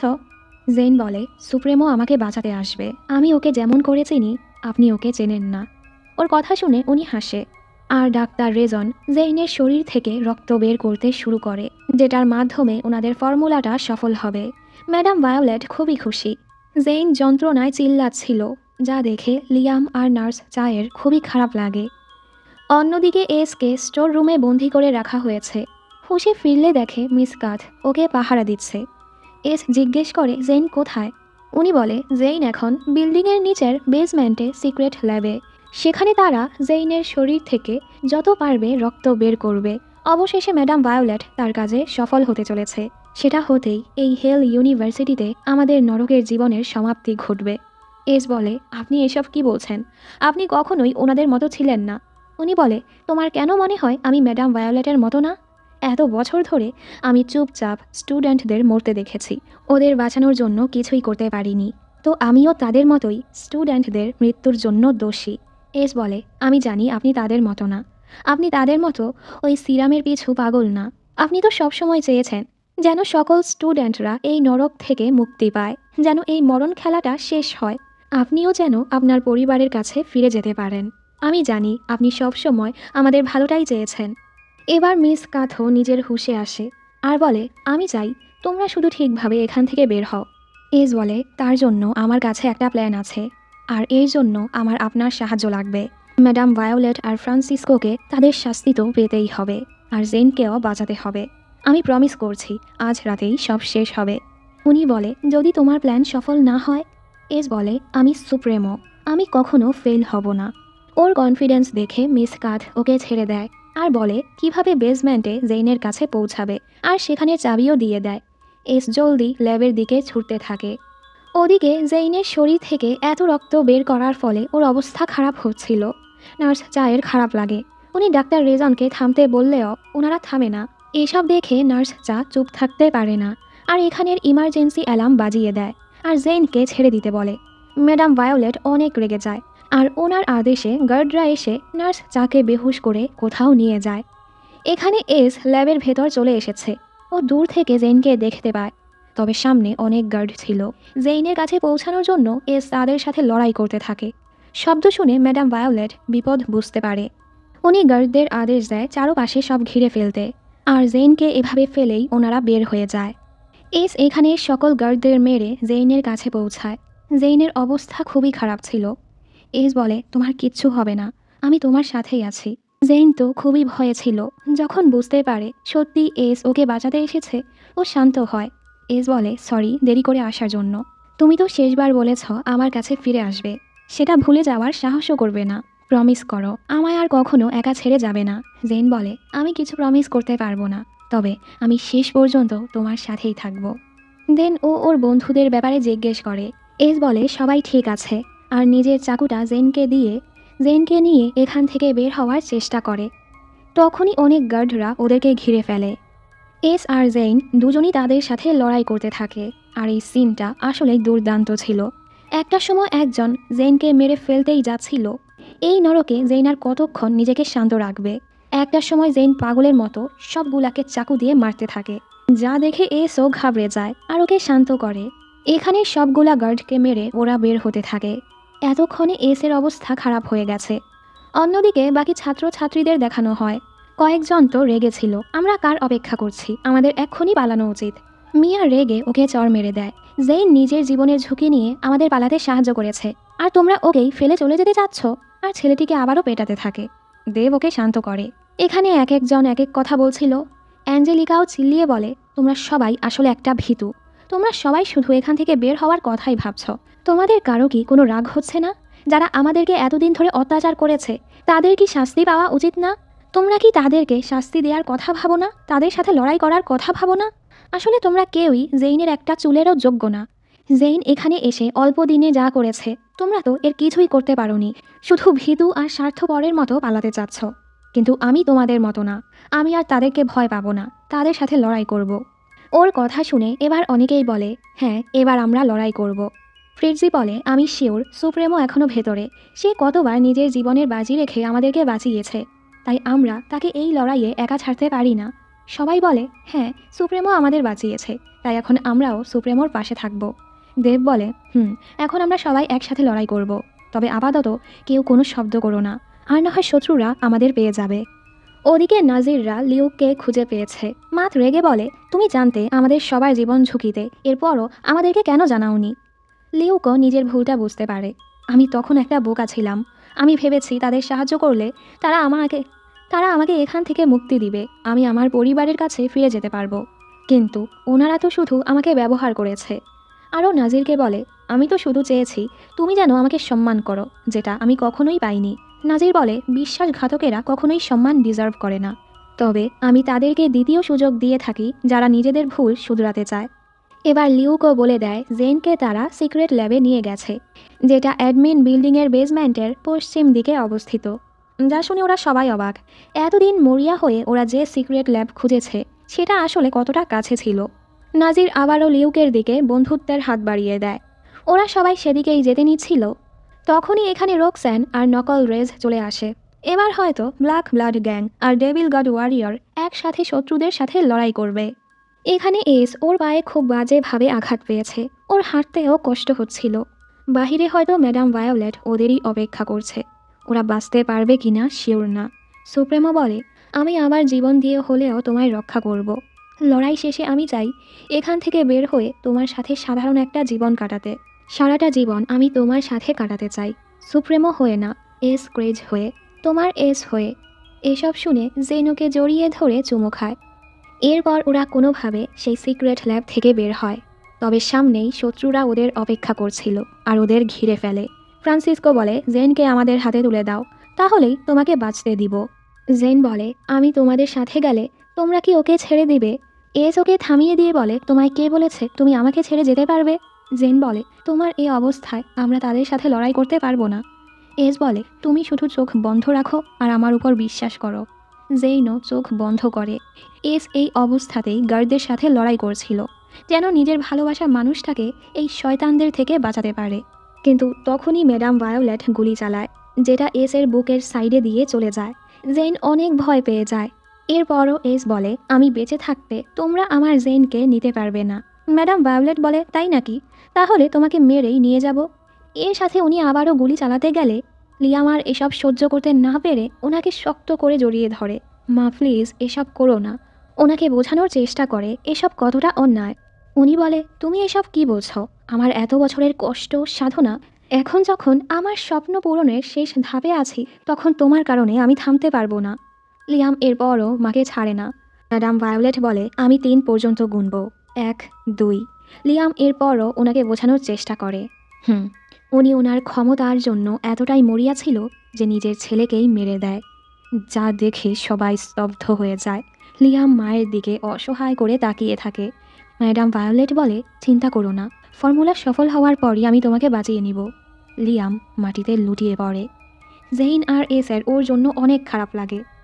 ওদিকে জিরম কিছু অনুসরণ করে সবাইকে সামনে নিয়ে যাচ্ছিল। তখনই অনেক গার্ড এসে ওদেরকে ঘিরে ফেলে। এখানে এই বেয়াদব মহিলা মুহূর্তের মাঝেই নিজেকে স্বাভাবিক করে ওনার আসল রূপে ফিরে আসে আর এসকে মারার আদেশ দেয়। আর জেইনকে ওনাদের জীবিতই লাগবে, কারণ ওর থেকে রক্ত নিবে। জেইন রেগে এবার নিজেই সবার সাথে লড়াই করতে থাকে। ম্যাডাম ভায়োলেট বলে, তোমার শরীরের রক্ত এভাবে নষ্ট করো না, এর ফলে আমরা অনেক সিরাম বানাতে পারবো, সেটা দিয়ে অনেকের জীবন বাঁচাতে পারবো। তাই আমাদের কাজটা সহজ করে দাও, আমি এই পুরো দুনিয়া বদলে দিব। জেইন তো কোনোভাবেই এসকে ছেড়ে যাবে না। ম্যাডাম ভায়োলেট জেনকে ভরকাতে বলে, তুমি কার জন্য লড়াই করছো? এই ছেলে শুরু থেকেই তোমাকে মিথ্যে বলে আসছে, তুমি তো জানোই না এসই আসলে রেজ সিলভানিয়া। এস বলে, তাই নাকি? আপনি এটাই ভাবেন? এই সময় জেইনের ওই দিনের কথা মনে পড়ে, যেদিন রেজ সিলভানিয়া একদম এসের মতোই ওর কাছে এসেছিল। এসব ভেবে জেইন বলে, সে যেই হোক এস না, এস রেজ সিলভানিয়া হতেই পারে না। ম্যাডাম ভায়োলেট বলে, ভালো হয় আমার কাছে চলে আসো, আমি 3 পর্যন্ত গুনতে শুরু করব, আর না হয় তোমাদের দুজনকেই মেরে দিব। এস জেনকে বলে, আমি তোমার কিচ্ছু হতে দিব না, আমি তোমার শিল্ড, তোমার বুলেট প্রুফ ভেস্ট, তোমার সাহসী যোদ্ধা। এর সাথে ও জেনকে পালাতে বলে। জেন তো কোনোভাবেই ওকে ছেড়ে যেতে চাচ্ছিল না। ম্যাডাম ভায়োলেট 3 পর্যন্ত গুনে গুলি করতেই যাচ্ছিল। তখনই পেছন থেকে কাউকে আসতে দেখে এস তাকে ভাইয়া বলে ডাকে, যা দেখে সবাই অবাক। দেখা যায় আসল রেজ সিলভানিয়া বিড়াল হইকে নিয়ে সামনে এগোচ্ছে। রেজ সিলভানিয়াই আসলে লাক্স, আর হই হলো ওর পোষা বিড়াল। ওকে দেখে জেইন বলে, ও আসলে কে? ম্যাডাম ভায়োলেট অবাক হয়ে বলে, আমি তো ভেবেছিলাম এসি আসল রেজ সিলভানিয়া, তাহলে তুমি কে? ফ্রান্সিসকো ওকে চিনতে পারে। রেজ ফ্রান্সিসকো বলে, আপনার উচিত ছিল ওই দিন আমাকে একেবারে মেরে দেয়া। কাহিনী অতীতে যায়, যে রাতে সামান্থা আর লাক্স হেল ইউনিভার্সিটি থেকে পালাবার চেষ্টা করেছিল, কিন্তু তখনই সামান্থার গায়ে গুলি লেগে যায়। ওরা একদম গেটের কাছে চলে এসেছিল, আর একটু পরই ওরা নরক থেকে মুক্তি পেত। কিন্তু সামান্থা আর সেই সুযোগটা পেল না। ভালোবাসার মানুষটাকে মুমূর্ষু অবস্থা দেখে লাক্স অনেক কাঁদে। সে সময় লাক্স ছিল সুপ্রেমো আর সামান্থা ছিল তার সেক্রেটারি। লাক্স বলে, তুমি আমায় এভাবে ছেড়ে যেতে পারো না, এটা আমার আদেশ। সামান্থা শেষবারের মতো ওকে ভালোবাসি বলে ভালোবাসার মানুষটার কোলেই মারা যায়। লাক্স ওকে জড়িয়ে পাগলের মতো কাঁদছিল। যারা তোমার মৃত্যুর জন্য দায়ী তাদের সবাইকে আমি তাদের পাপের সাজা দিব। পেছন থেকে ফ্রান্সিসকো এসে বলে, সব কিছু শেষ হয়ে গেছে লাক্স, আর আফসোস করে লাভ নেই, তোমার ভালোবাসার এখানেই সমাপ্তি।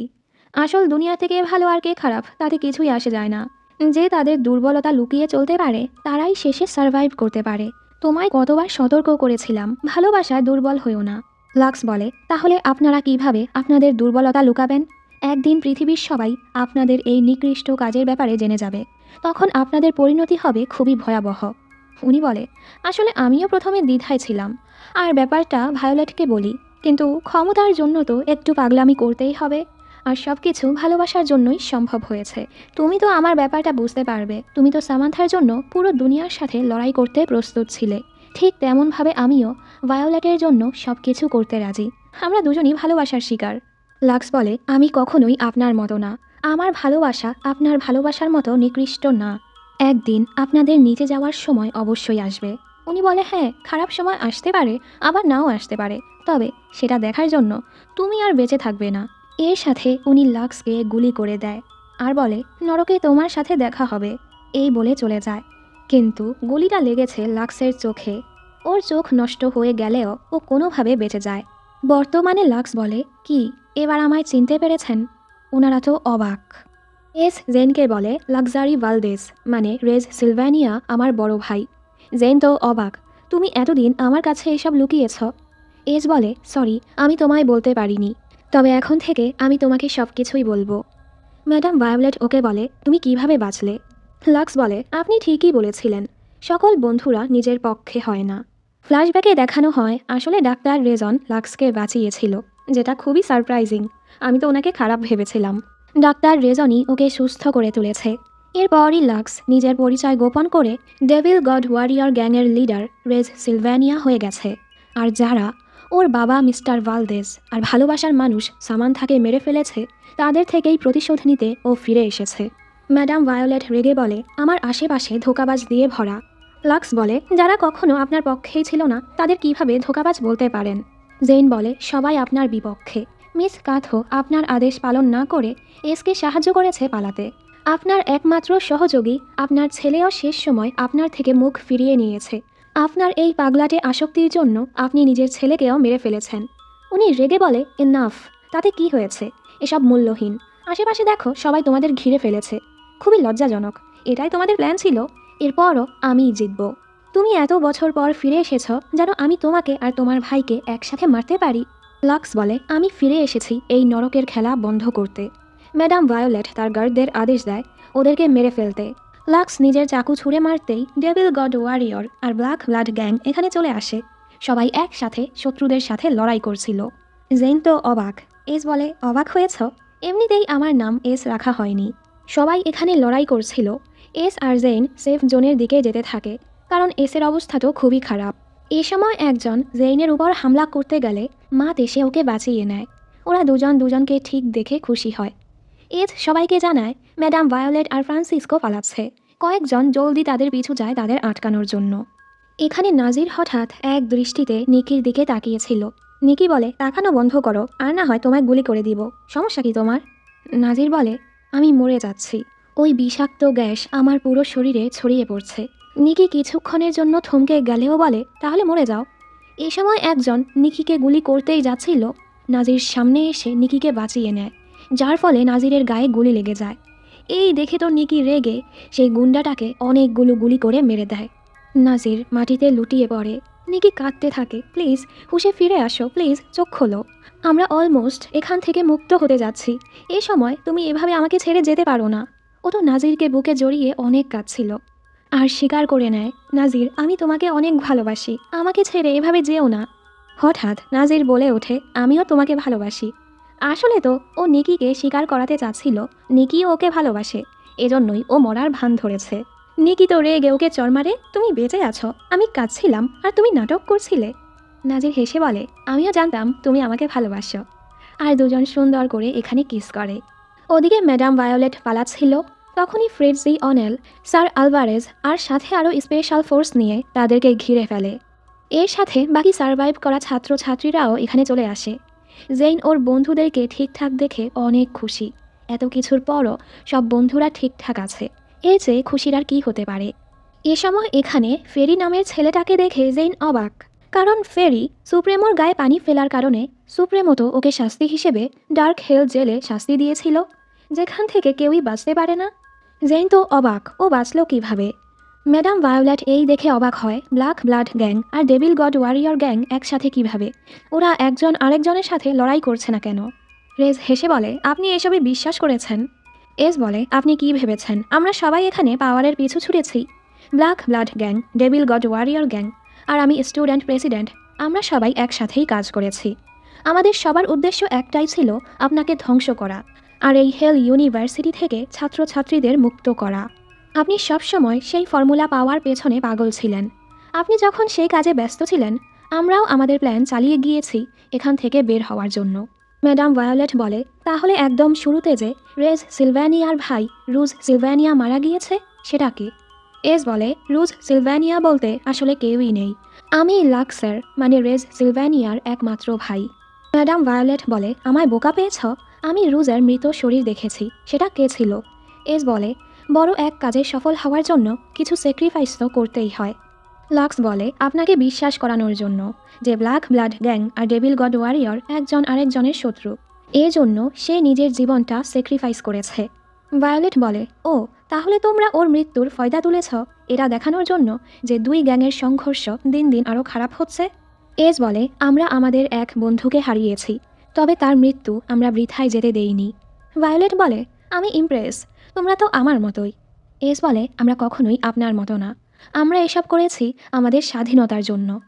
আর আপনি তো এই ইউনিভার্সিটিটাকে জেল বানিয়ে দিয়েছিলেন, তো এখন আমরাও নিশ্চিত করব আপনি যেন জেলে পচে মরেন।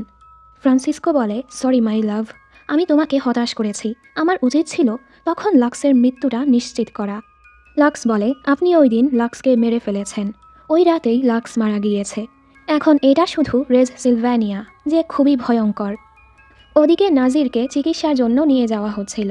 নিকি বলে, সাবধানে ওকে ধরুন, ও আমার বয়ফ্রেন্ড।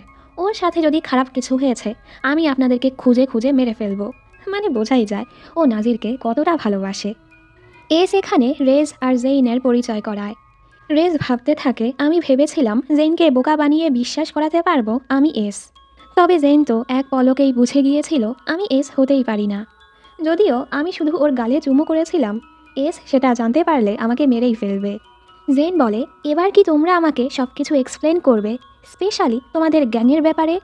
লাক্স বলে, শুরুতে প্রতিশোধ নেওয়াটাই আমার একমাত্র উদ্দেশ্য ছিল, কিন্তু এস আমাকে বুঝিয়েছে প্রথমে ছাত্রছাত্রীদেরকে এখান থেকে মুক্ত করতে হবে আর এই নরকের খেলাটা থামাতে হবে। শুরু থেকেই black blood gang, devil god warrior gang আর সুপ্রেমো সবাই একসাথেই ছিল।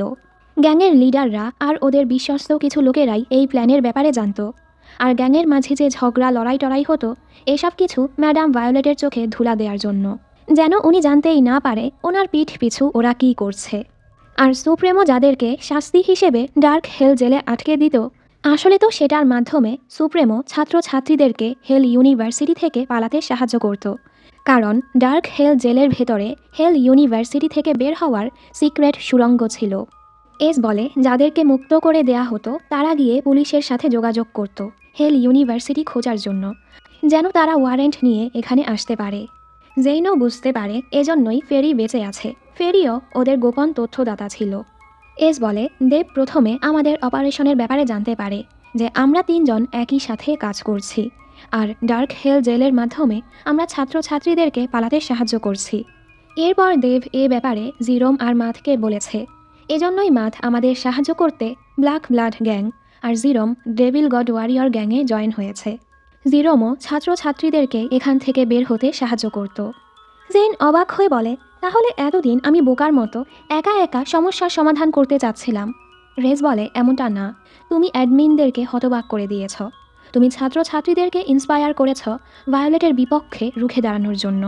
আমরা কখনোই ভাবিনি তুমি এত বড় একটা ভূমিকা পালন করবে। আর আমরা এটাও আশা করিনি তোমার শরীরে স্পেশাল রক্ত আছে, যেটার মাধ্যমে ওই সিরামটা সফল হবে। এস বলে, আমাদের প্ল্যানের অংশ এটা ছিল না তোমার জীবনটা ঝুঁকিতে ফেলার। তোমার প্রেমে পড়ে যাওয়াটাও আমার প্ল্যানের অংশ ছিল না। ভাইয়ের কথা শুনে রেজ হাসে আর বলে, তোমাকে বাঁচানোর জন্যই আমার ভাই অলমোস্ট মরতে যাচ্ছিল। জেইন হেসে বলে, এটাতে আমার দোষ কি যে তোমার ভাই একটা বোকা? এস বলে, হ্যাঁ, wow, you R welcome.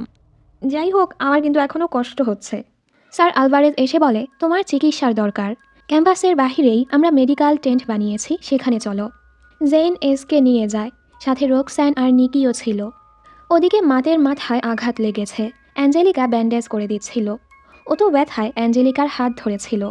Angelica হেসে বলে, জেইন খুবই লাকি যে তোমার মতো বন্ধু পেয়েছে। মাত চুপ করে থাকে। অ্যাঞ্জেলিকা ওকে সান্ত্বনা দিয়ে বলে, তোমাকে চুজ করা হয়নি, এর মানে এই না তুমি ভালোবাসার যোগ্য না। ওর কথা শুনে মাতের মুখে হাসি ফোটে। বোঝাই যাচ্ছে সামনে এদের মাঝে কিছু হবে। অন্যদিকে ম্যাডাম ভায়োলেট রেসকে বলে, তোমার কি মনে হয় সব কিছু এখানেই শেষ? আমি ওই সেলিনকে মারিনি। এই শুনে ওরা অবাক।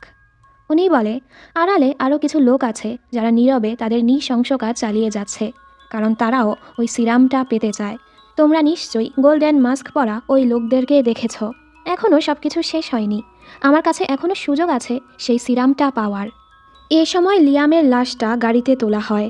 এবার নিজের ছেলেকে দেখে উনি কান্নায় ভেঙে পড়ে। লিয়াম, আমি তোমাকে বাঁচিয়ে তুলব। সে নিজেই তার ছেলেকে মেরে দিয়েছে। এখন পাগলের মতো কেঁদে কেঁদে বলছিল, তোমরাই আমার ছেলেকে মেরেছ। পুলিশরা ওনাকে গাড়িতে তুলে ফেলে। ওদিকে রোকস্যানও বুঝতে পেরেছে ওর বয়ফ্রেন্ড আসলে রেজ সিলভ্যানিয়া না।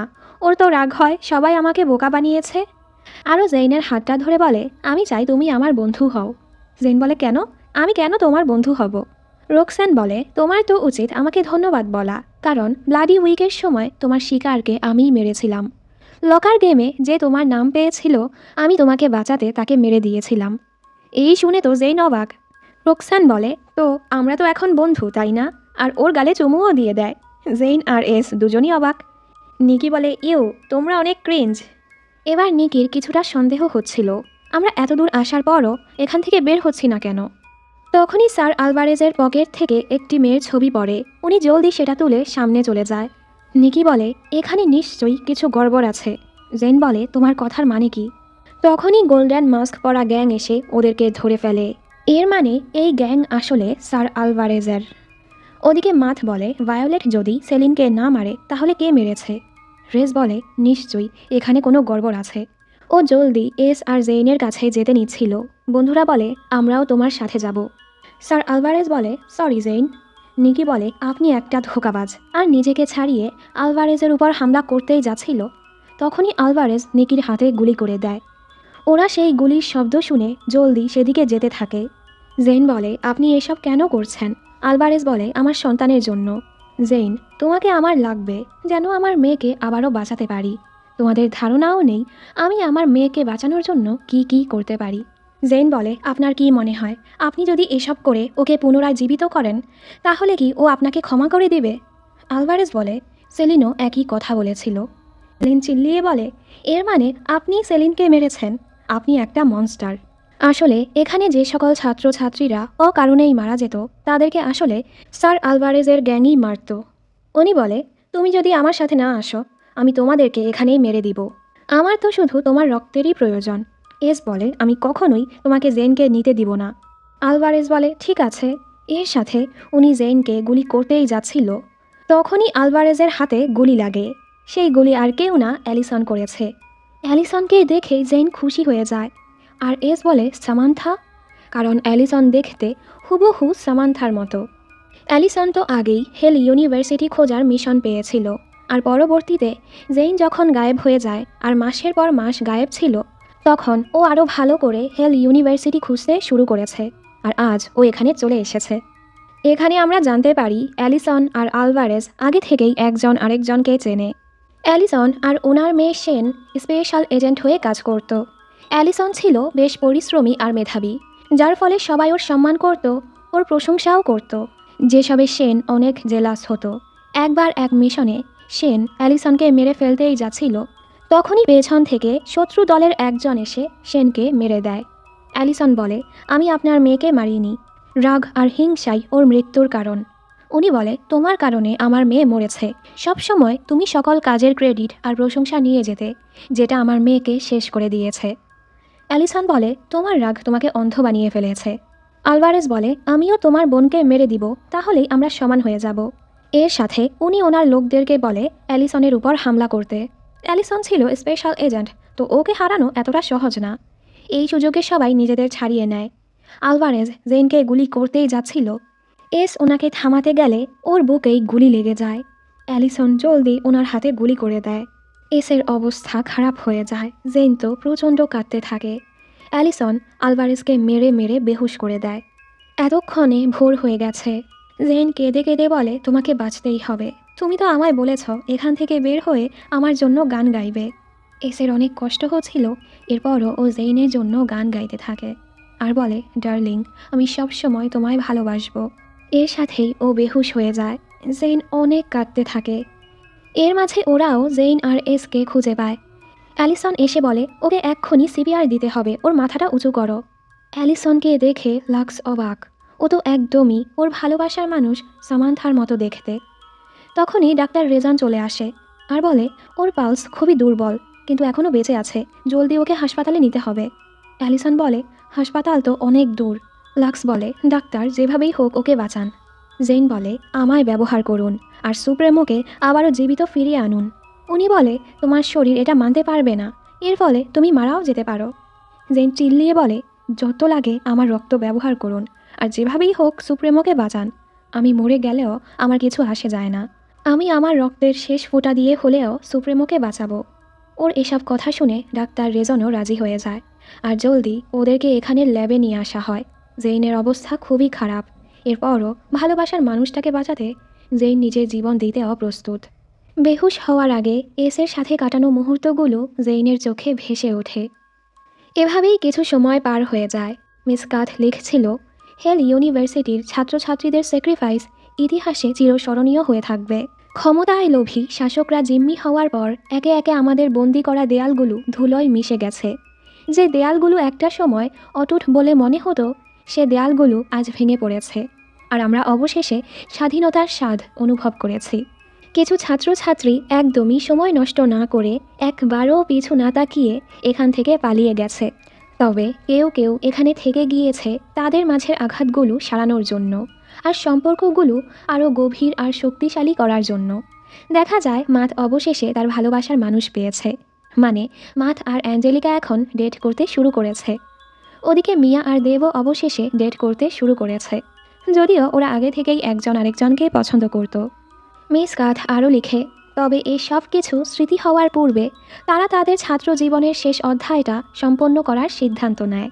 হেল ইউনিভার্সিটিতে তাদের সেই ভয়াবহ কিন্তু চিরস্মরণীয় কাহিনীর শেষ একটা পাতা।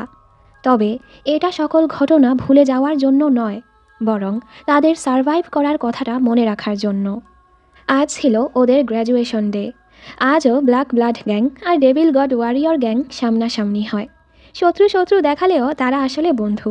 নিকির সাথে ওর পার্টনার নাজির আর রোকসেনের সাথে ওর পার্টনার। এরপর সবাই গ্র্যাজুয়েশন হলে ঢোকে। অ্যালিসনও এসেছে জেইনকে অভিনন্দন জানাতে। রেজ ওকে দেখে বলে, এত কিছুর পর তোমায় আবারও দেখে ভালোই লাগছে মিস অ্যালিসন শন। অ্যালিসন বলে, তুমি আমাকে প্রথম শুভেচ্ছা জানালে, ভাগ্যটা কত খারাপ মিস্টার রেজ সিলভ্যানিয়া। আর প্লিজ আমাকে কল করা বন্ধ করো। রেজ বলে, আমি তো শুধু 5 বারই তোমাকে কল করার চেষ্টা করেছি। অ্যালিসন বলে, 5 বার না 9 বার। রেজ বলে, আচ্ছা আমি যদি তোমার মনটা চুরি করে নেই তাহলে কি এটা পাপ হবে? অ্যালিসন মুচকি হেসে বলে, না এমনটা না, এটা শুধু একটা পারফেক্ট ক্রাইম হবে বেবি। মানে রেজ ওর সাথে ফ্লার্ট করছিল আর হয়তো ওর কাছেও সেটা ভালো লাগছিল। এই সময় এখানে জেইন চলে আসে। রোকসান এসে বলে, আমি তোমাকে অনেক মিস করেছি আমার বেস্ট ফ্রেন্ড, কেমন আছো তুমি? জেইন বলে, ইউ প্লিজ। ফ্রিটজি এসে বলে, শুনলাম তোমার সাথে রোকসানের বন্ধুত্ব হয়েছে, তাহলে আমার কি হবে? জেইন বলে, তোমাকে সেটা অর্জন করতে হবে। ফ্রিটজি বলে, কেন? গর্জিয়াস মেয়েরা সবসময় একসাথেই থাকে, মানে ওদের মাঝেও ভালো বন্ধুত্ব হয়ে গেছে। অ্যালিসন এসে জেইনকে বলে, তোমায় খুবই সুন্দর লাগছে। আর হ্যাঁ, তুমি আর মাথ কি ডেট করছো? জেন বলে, না আমি আর এস ক্রেজ। অ্যালিসন ওর জন্য খুশি হয়। বন্ধুরা সবাই ওকে দেখে খুশি। ভ্যানেসা দুষ্টুমি করে বলে, তুমি অলমোস্ট মৃত্যুর মুখ থেকে ফিরে এসে আরও সুন্দরী হয়ে গেছো। সবাই মজা করতে থাকে। এরপর গ্র্যাজুয়েশন সেরিমনি শুরু হয়। একে একে সবাইকে সম্মানী পদক দেয়া হয়। জেইন নিজের বক্তব্য রাখে, হেল ইউনিভার্সিটি যেটা আসলেই একটা নরক ছিল, কৌতূহল আমাকে এই জায়গায় পৌঁছিয়েছে। অজ্ঞতার কারণে আমরা এখানে বন্দী ছিলাম। আমাদের দরকার ছিল সাহস, আর সেই সাহসের কারণেই এখনও আমরা বেঁচে আছি। আমার মনে হয় যখনই এই সকল কিছু একত্রিত হয় তখনই সূচনা হয় এক রোমাঞ্চকর অভিযানের। এই জায়গা আমাকে শিখিয়েছে সকল বন্ধুরা আসল বন্ধু হয় না। এখানে আমি লড়াই করতে শিখেছি, একটি অন্যায় আইন ব্যবস্থার বিরুদ্ধে লড়াই করতে শিখেছি, ভয় পেলেও লড়াই করতে শিখেছি। আর সবচেয়ে বড় কথা, এই নরকের মতো জায়গায় আমি শিখেছি যে মানুষকে বিশ্বাস করা খারাপ কিছু না, শুধু ভুল মানুষকে বিশ্বাস করাটাই খারাপ। সব কিছুর পরও এখনও ভালো মানুষ আছে, ভালো বন্ধু আছে। আর হ্যাঁ, এই জায়গায় আমি ভালোবাসতে শিখেছি। এর সাথে এসকে দেখানো হয় ও এখন পুরোপুরি সুস্থ হয়ে গেছে। জেইন বলে, আর ভালোবাসার কারণেই আমরা সারভাইভ করেছি। বন্ধুরা সবাই চিল্লিয়ে বলে, আমরা সবাই তোমাকে ভালোবাসি জেইন। সবাই ওর জন্য তালি বাজায়। মিস কাথ বলে, এখানের ঐতিহ্য মতো আমি তোমাদের কাছে হেল ইউনিভার্সিটির ফাইনাল টপ 10 র্যাঙ্কিং ঘোষণা করছি। হেল ইউনিভার্সিটির অন্যতম গুরুত্বপূর্ণ ছাত্র এখনও প্রথম স্থানটি ধরে রেখেছে, রেজ সিলভানিয়া। এর সাথে রেজ স্টেজে আসে আর বলে, তোমাদের সবাইকে অভিনন্দন, স্পেশালি আমাকে। আর মিস অ্যালিসন, তোমার মনটা জয় করার জন্য আমি সব কিছুই করব। আর এটা যদি কোনো অপরাধ হয় তাহলে এখনই আমাকে অ্যারেস্ট করো। ওর কথা শুনে তো অ্যালিসন লজ্জায় শেষ হয়ে যাচ্ছিল। মিস কাথ বলে, দ্বিতীয় র্যাঙ্ক যাচ্ছে সেই সম্মানিত প্রশংসিত ব্যক্তির কাছে যে এখানের অন্ধকারকে থামিয়ে রেখেছিল, আমাদের ওয়ান অ্যান্ড অনলি সুপ্রেমো এসক্রেজ। সুপ্রেমো নিজের স্পিচ রাখে, আমি বুঝি এখানে তোমাদের সবার জন্য সময়টা কতটা কঠিন ছিল। আমি সব কিছুরই সাক্ষী ছিলাম, কিন্তু তোমরা এখন এখানে আছো, তোমরা সারভাইভ করেছ, এই জন্য তোমাদের অভিনন্দন। টপ 10 র্যাঙ্কে হও বা না হও, আমি চাই তোমরা সবাই নিজেদের উপর অনেক অনেক গর্ব করো। এর সাথেই তোমাদের সুপ্রেমো এখানেই বিদায় নিচ্ছে। ও সবাইকে অভিনন্দন জানায়। এবার সবাই গ্র্যাজুয়েশনের ট্রেডিশন পূরণ করে। সবাই এখানে আসলেই অনেক খুশি। আর যে গেট দিয়ে ওরা এই নরকে প্রবেশ করেছিল, আজ হাসি মুখে সবাই এখান থেকে বের হয়। সামনে 2 ভাই দাঁড়িয়েছিল। মাথ জেনকে বলে, কিসের অপেক্ষা করছো, যাও এসের কাছে। রেজ ওর ভাইকে বলে ভালো মতো জেইনের খেয়াল রাখতে। রেজ ওদেরকে সাবধানে যেতে বলে নিজে অ্যালিসনের কাছে যায়। এখনও ওদের মাঝে কিছু না হলে ভবিষ্যতে অবশ্যই দুজন প্রেম করবে। এর সাথে হেল ইউনিভার্সিটির গেট বন্ধ করে দেয়া হয়। ওরা সবাই আলাদা আলাদা যাবে। এস জেইনকে নিয়ে যায়। জেইন বলে, তুমি কেন আমাকে এতদিন ইগনোর করেছ? তোমার কাছে তো ফোন ছিল, এরপরও কেন আমায় রিপ্লাই দাওনি? জেন এতদিন এখানেই ছিল আর এস চিকিৎসার জন্য বাহিরের হাসপাতালে ছিল। এস বলে, সরি, আমি ভয়ে ছিলাম। জেন বলে, ভয়ে ছিলে? তুমি না শুধু বিড়ালে ভয় পাও? এস হেসে বলে, হ্যাঁ, আমি বিড়ালে ভয় পাই, কিন্তু তোমাকে হারানোর বিষয়ে আমি আরও বেশি ভয় পাই। আমি তোমাকে এড়িয়ে চলেছি কারণ তুমি যা করেছ তার জন্য আমি ভয় পেয়েছি। দয়া করে আর কখনোই এমনটা করো না। আমি চাই না আমার কারণে তোমার জীবনটা স্যাক্রিফাইস করো। জেন বলে, একমাত্র তুমিই কি স্যাক্রিফাইস করতে পারবে? আমি তোমার জন্য মরতেও রাজি। ওয়েট, তুমি আমাকে এখনও এক্সপ্লেন করা বাকি। তুমি অ্যাঞ্জেলিকাকে কেন কিস করেছিলে? এস তো চুপ হয়ে যায়। আসলে ও সময় এস জেনকে হারিয়ে পাগলের মতো হয়ে গিয়েছিল, সারাদিন ড্রিঙ্ক করে মাতাল হয়ে থাকতো। তখনই অ্যাঞ্জেলিকা হুট করে এসে ওকে কিস করে বসে, আর এস মাতাল অবস্থায় ওকে জেন ভেবে ওকে আর দূরে সরায়নি। জেন বলে, যাই হোক, আমি তোমাকে ক্ষমা করে দিচ্ছি, কারণ আমি জানি তুমি একমাত্র আমাকেই ভালোবাসো। আর হ্যাঁ, এই গাড়িটা কার? এস বলে, এটা তোমার বয়ফ্রেন্ডের গাড়ি। এস ওকে বাহিরে আসতে বলে। জেন বাহিরে এসে এত মাস পর বাহিরের রাস্তা দেখে ও অনেক ইমোশনাল হয়ে যায়, খুশিতে কাঁদছিল। এস ওকে জড়িয়ে বারবার বলে, আমি তোমায় ভালোবাসি। জেইনও ওকে জড়িয়ে ধরে। এস বলে, তুমি বলবে না তুমিও আমায় ভালোবাসো? জেইন হেসে বলে, আমি তোমাকে অনেক ভালোবাসি এস ক্রেজ, তুমি আমার জীবনের সুপ্রেমো। এস বলে, তুমি সবসময় আমার সাথেই থাকবে। যেহেতু আমরা হেল ইউনিভার্সিটি থেকে বের হয়েছি, বাহিরের ছেলেরা তোমার উপর লাইন মারার চেষ্টা করবে, তবে তুমি শুধু আমার। জেইন বলে, আমি শুধু তোমাকেই চাই, সারা জীবন সেটা তুমিই থাকবে, যদি না তুমি আমাকে দূরে সরিয়ে দিচ্ছ। এস বলে, এটা কখনোই হবে না, একমাত্র আমাকেই তুমি ভালোবাসতে পারবে, অন্য কাউকে না। জেইন হাসে, দুজন দুজনকে সুন্দর করে কিস করে। জেইন বলে, চলো এবার এখান থেকে বের হই। এস ওকে দাঁড়াতে বলে গাড়ি থেকে জেইনের জন্য ফুল আনতে যায়। এ সময় ও গাড়িতে একটা চিঠি পায়, যেখানে লেখা ছিল, আমি জানি তুমি অনেক কষ্টের মধ্য দিয়েই গিয়েছ, কিন্তু বিশ্বাস করো, এটা শুধু একটা ঝলক ছিল এমন এক ভয়াবহ কিছুর যা দুঃস্বপ্নের চেয়েও ভয়ঙ্কর, হেল। এটা দেখে এস ঘাবড়ে যায়। এর মানে ম্যাডাম ভায়োলেট, ফ্রান্সিসকো আর আলভারেজ ছাড়াও বাহিরে ওদের আরও শত্রু আছে, যারা সেই অমৃতের সিরামের জন্য পাগল। এর জন্য তারা অবশ্যই জেনকে নিতে চাইবে। মানে লড়াই এখনও শেষ হয়নি। আর এর সাথেই আমাদের সবার প্রিয় হেল ইউনিভার্সিটি সিরিজের সিজন 1 এখানেই শেষ হয়ে যায়। মূলত হেল ইউনিভার্সিটি সিরিজটা ওয়াটপ্যাডের একটা স্টোরি থেকে বানানো হয়েছে, মানে বলতে গেলে লাইভ অ্যাকশন। এই বইয়ের দুটো পার্ট, প্রথম পার্ট হেল ইউনিভার্সিটি আর দ্বিতীয় পার্ট চেজিং হেল। তো হেল ইউনিভার্সিটি যেভাবে শেষ হলো, মনে তো হচ্ছে এর সিজন 2 আসবে, যার নাম হবে চেজিং হেল, যেটা হেল ইউনিভার্সিটি থেকে বেঁচে ফেরার পরের জীবন নিয়ে তৈরি। ছাত্রছাত্রীরা ভেবেছিল এবার হয়তো সব ঠিক হয়ে যাবে, কিন্তু তাদের সেই ধারণা ভুল প্রমাণিত হয়। যেহেতু হেল ইউনিভার্সিটি অনেক সাড়া পেয়েছে, ধারণা করা যায় এর সিজন 2 আসবে, যদিও সেটা অফিসিয়ালি এখনও জানানো হয়নি।